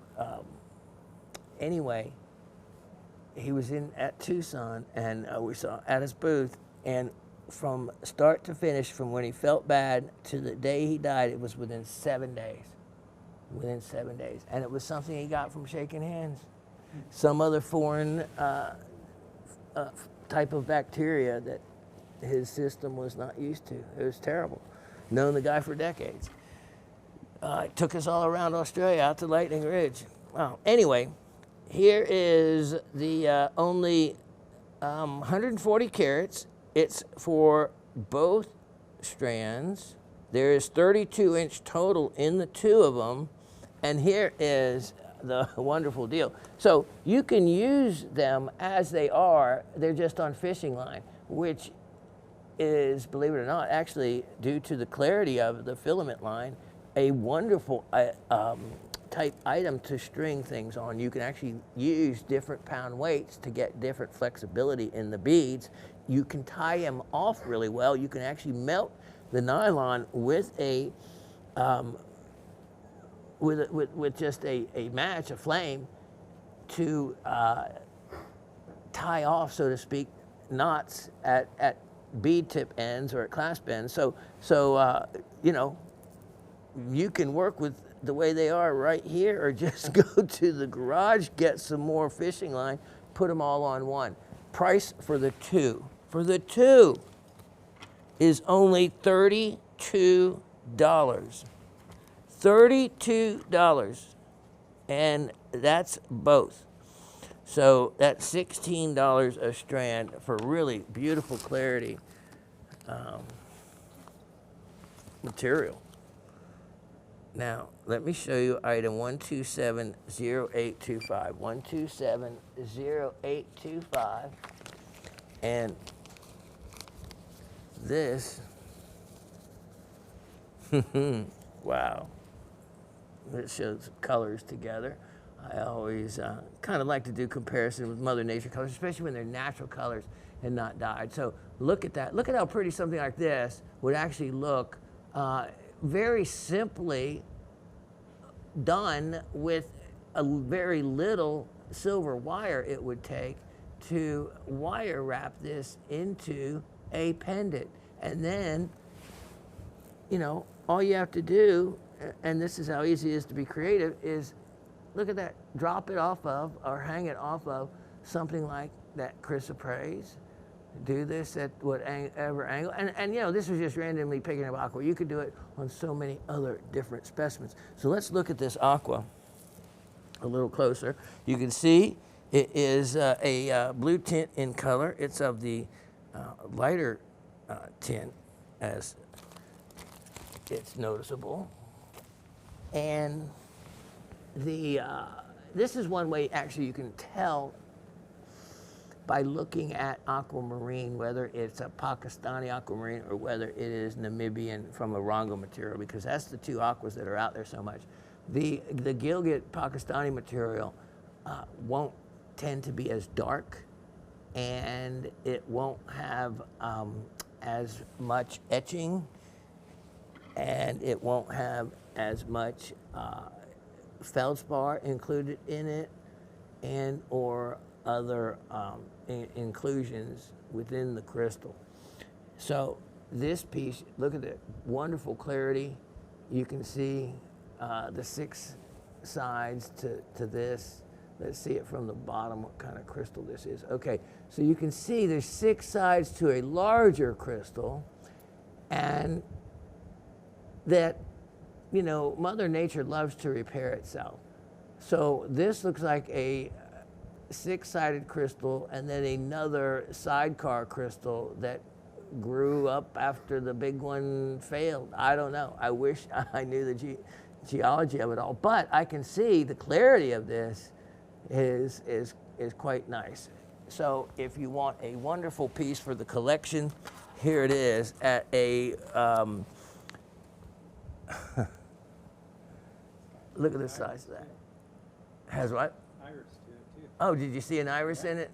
Right there. Very cool. Oh, I see. Right there. Yeah. Turning just a circle. And that's what's fun, is to find the irises. Oh, I see it right there. I see it right there. Look at how it's bridged by another form. Look at that. That is really unique. See, I had no idea that was there, and looking at it with a loupe might even give me more information, but that is why I say to get your crystals home and play with them. Get out your equipment, get out the loupe, spend time with them, and it is so much fun. And if you find something like that, which adds value, if you find something like an anhydro bubble, I can guarantee those of you out there, if you have not looked at your crystals, there are some of you out there that have an anhydro. You just haven't looked hard enough for it or haven't found it. All right, this one, big discount. I am making this crystal now, aqua that large, only $48. What a chance for someone on that. A wonderful chance. Now, let me see. Wonderful chances, because that's what we're doing.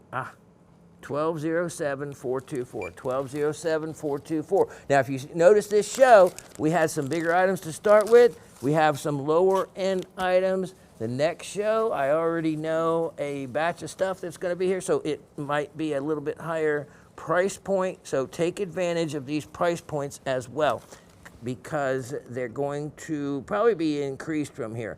Item 1207-424, look at this. And this is what's so fun about collecting minerals. Think about in your collection case to have something like these two side by side.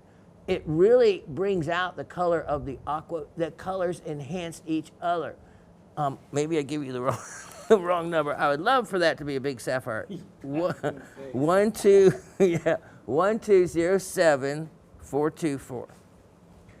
And so this particular quartz specimen is actually quite remarkable because it has it's tangerine quartz 1207424.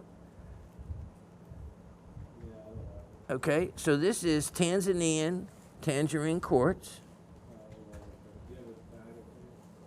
I do. I will show you. So here is a good one right here. And here we go. I could be talking. All right, so tangerine quartz. Now, tangerine quartz, a lot of people sometimes get the idea that the quartz is that color all the way through. No. Sometimes it does penetrate it somewhat, but in most cases, it is a surface oxidation, so to speak, because it is hematite. It is hematite that creates that. Now, if you go and put this in like an oxalic acid, you will remove that wonderful orange color. You'll be very disappointed. This particular specimen, though, as I'm looking at it, appears to have the hematite not just on the surface, but actually penetrating into the stone and coloring the whole crystal. And that's the cool thing about it is you have the whole crystal there. Look at the 6 sides to that center large crystal. Then look at these little sidecar babies enhancing it. This is a really fine specimen, and I am surprised no one has gotten it yet.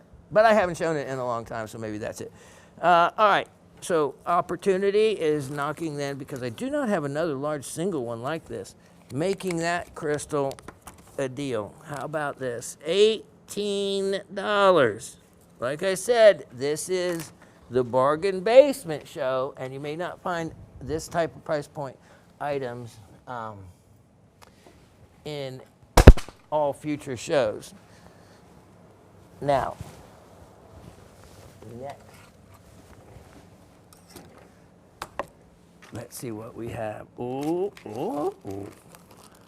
Okay, so I'll sell price those. All right. Here is an opportunity.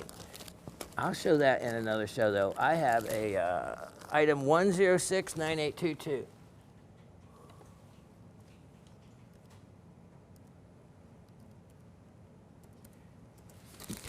In another show, what I was going to show you, I have a cat's eye emerald that is screaming for a home. Look at this. Now, this comes from that one very fortunate flat I bought of, I couldn't believe I got it, incredible old stock from the 60s, because the mine closed after that. The Jones mine in Henderson County in North Carolina.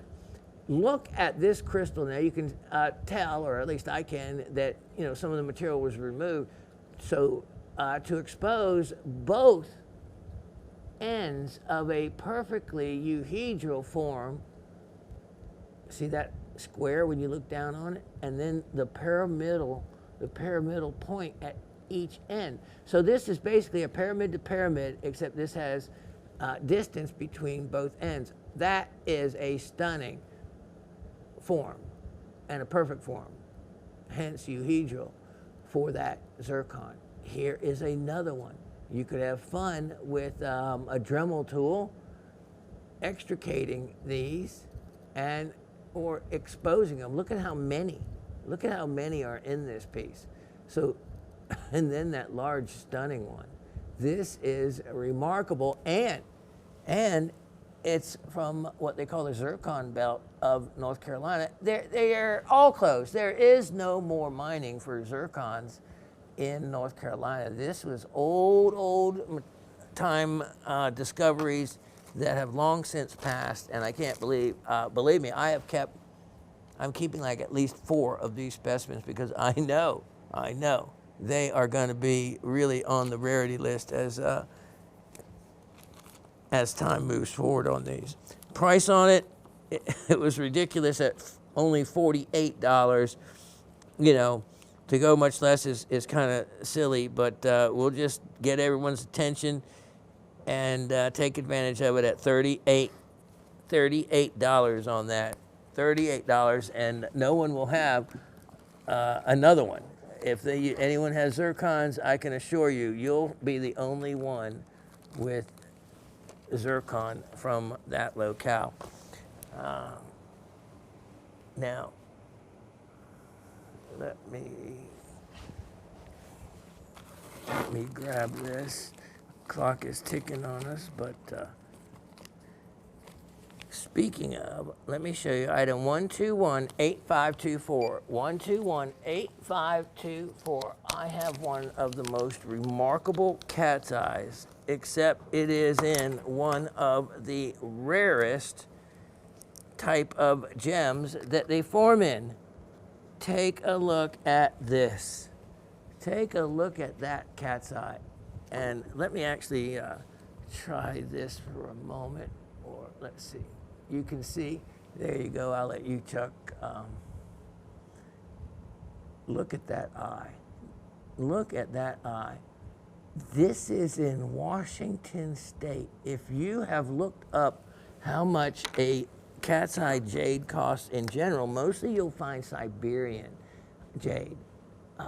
And it's not inexpensive, but what they'll tend to do is they carve a big high ridge down the middle. So when you look at it from the end, it looks like a wedge, like down the middle. That enhances the eye and kind of falsifies it in a way.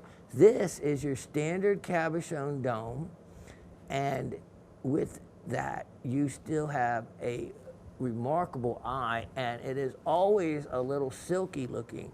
It's jade. This is world class from the state of Washington. Beautiful, beautiful, rare opportunity on some nephrite, and a very well-formed eye when it comes to this material. It is not expensive. No, I guess I should put it this way. From this price is not expensive, but pricing these, you will find they are very expensive. I had a price of this of only $118, and that was a marked down opportunity. This is old stock, a rare gem, and I am offering it now for only the lowest I've ever offered this, $77. Do your homework on that, and then you will realize just what a value you have in a stone like that. A really rare collectible beauty. Now, here is something I referenced earlier, item 1268725. 126, oops, 8725. Did you see that? I was trying to scan it there. I think for my first show back, I think I'm tired. I was trying to scan this in front of the light I use, and for some reason I couldn't figure out why it didn't scan. Here's what I was talking about earlier. Here is one of the two parcels I put together that were Padparacha and pink sapphires. And there is a difference in color. And it's, you know, my human eye sees it really easily. And these aren't in the nice little squared up fashion like I had them before.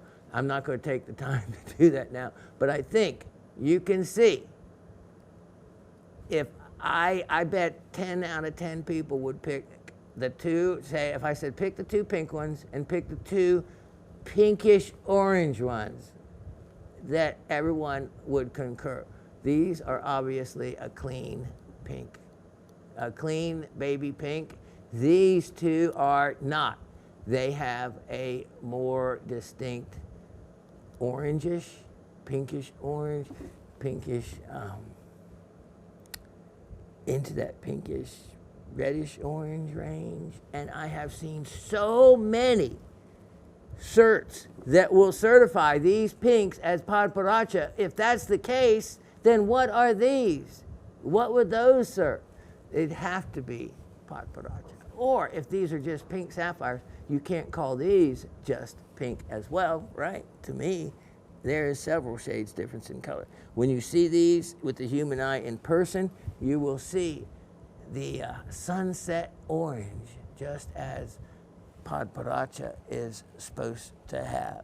So great stones to have for reference stones, and great stones to have just for the collection, because I am now marking these down with a carat 17 total weight. So you have two that weighed a carat 17 exactly each. Wow, pretty cool. So anyway, that's 2.34 carat total weight. And how about an opportunity? Wow. Okay, ridiculous, but I'm going to do it. All 4 stones for $68. All 4 stones for $68. That is a giveaway. Giveaway. Okay, getting down to some of the last items I'm going to show. And look at this one. You can hear me extricate it from its home. And another, look at this. Mother Nature with the green, with the pink. Wow. So we go from Sri Lanka or Ceylon, a little island off the subcontinent of India, to Iran, which I think everyone's heard enough about that location. Look at this. Here is a wonderful, let me give you that item number, of 1258125, I think.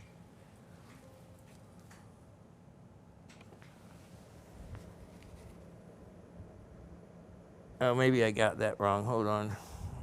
That's what I need: a tooth and new glasses for Christmas. 1256125. Sorry about that, Austin. And look at this. Okay, look at this. Now, as we go in on that, you're going to see the green that, you know, why I have emerald green. There we go. The human eye can see the emerald green. Green is always a difficult color to shoot, but look at that. Look at that neat garnet just perched there. I tell you what, if I had climbed Belkey's Mountain and went through all that effort and got into that deposit, and if it took me all day and I found just this one, I would be giddy. But that's because I don't have to feed my family from what I found that day. These miners that are going up there, they're not going up there for sport or for hobby. They're going up there for a living. But it is open and free to those willing to make the climb. So, you know, Mother Nature is trying to provide those that are willing to go through the effort. And an effort indeed it would be. Especially, go ahead and look up that mountain, and you'll see where you can do the comparison of how little work or damage to the mountain has been done, whereas normally they go in with huge equipment, strip out the entire deposit in a day, and no money, nothing is left for the little artisanal miners. Not the case here. You couldn't even build a road to get up to the deposit. So I like it that way. And but as a hobbyist, finding one item would be a thrill. Doing it for a living, it would be a hard way to make a living. This incredible crystal I am offering now, sale priced, for only $58. $58. And wow. That is extremely well formed. And I like just that neat single crystal all by itself. And when you see the word diopside, diopside will be the little bit lighter green colors, and you can see actually some crystals of it right there. And I'll let you look around for the rest of them. Now,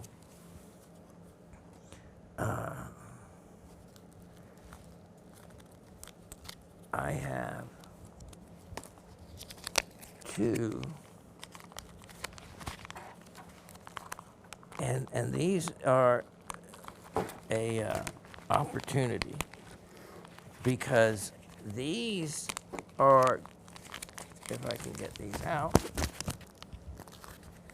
these are some gemstones that you wouldn't normally recognize for what they are.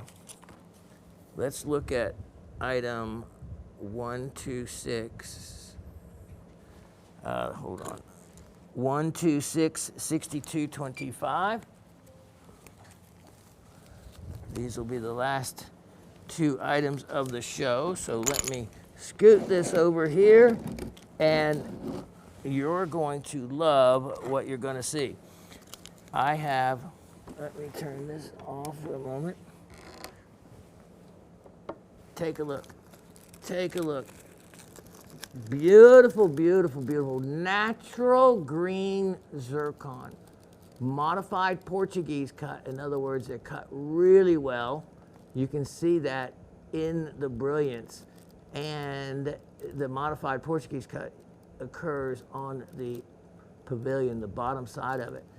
And look at that stone. Now, this is natural green zircon. The thing about natural green zircon, or green zircon in general, is it gets its, excuse me about that, green color from natural radiation in the earth. That it makes it end up to be metamict. In other words, not having any crystalline form, which often will cause zircon to appear cloudy and not as attractive of a color. When it's this clean still, it's very rare. This is almost a 2 carat. You can see the brilliance in that.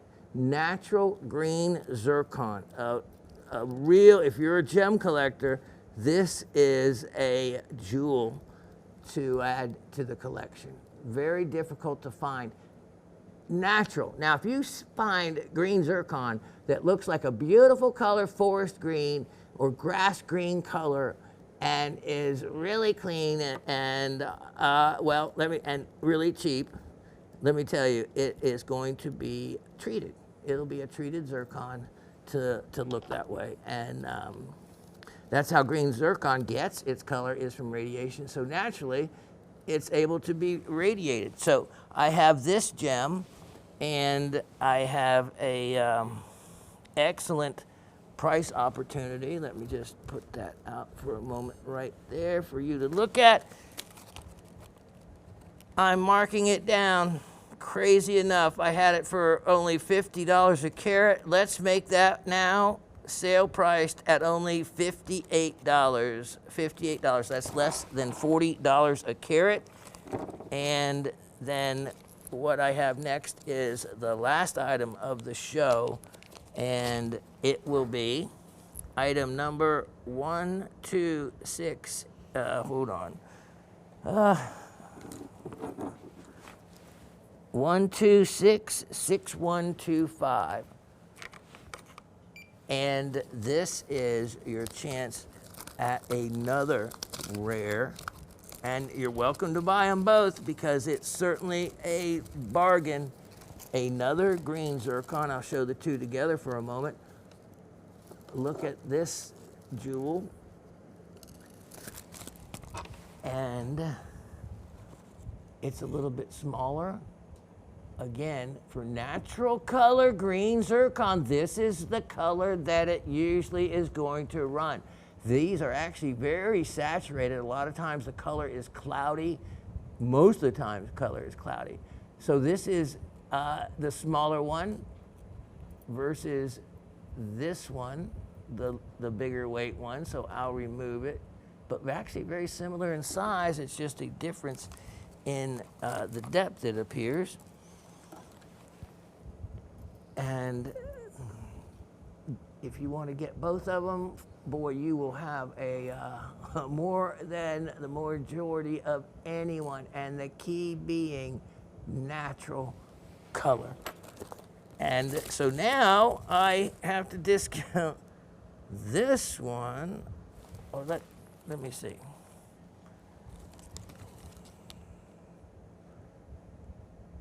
Oh, I did make that big one the price of the phone. Well, that's all right. We're going to just make them all really a good deal and see if I made that first one way less than I should have.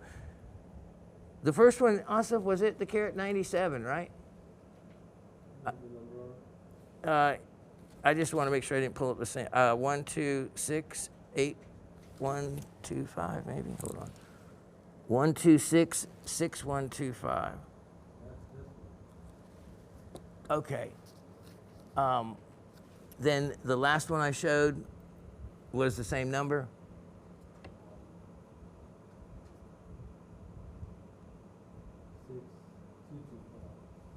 Is it a different number? Yeah. Okay, good. So the other one was 6225. Yeah, that was $58. And how much did I price it? $58 for the last one. Okay, great. Okay, then I did. Everything's good. $58. Wow. Okay, for the carat 97. I don't know. All right, make this one an excellent value. It's got a good diameter for it at only $44. Only $44. And the other one, so you can get both of them for around $100. Wow, that is a great item to finish the show up on. So with that, there's not a trivia to do here at the end, so it's going to go rather quick. But let me just update everybody on the changes to the schedule. I will be doing one show a month till the end of the year, and so let's make the best of them. So this is show number 1. We have 4 more to go. Not sure of the exact date, so make sure you keep a watch on getting your notification if you're signed up for it, or also checking the site for a new show to drop. But there'll be 1 a month, so we have 4 left to go. We're going to make the best of them. I have, I'm just going to be honest, I actually had a huge bag of new inventory that I added, and only the couple big items made it. I'm a little rusty because I guess I forgot the whole bag of inventory. So that just means you have twice as much good stuff coming next month. Make sure you watch for it. Don't miss it. All right, with that, I bid you adieu, and I can't wait to see you at the next show. Cheers.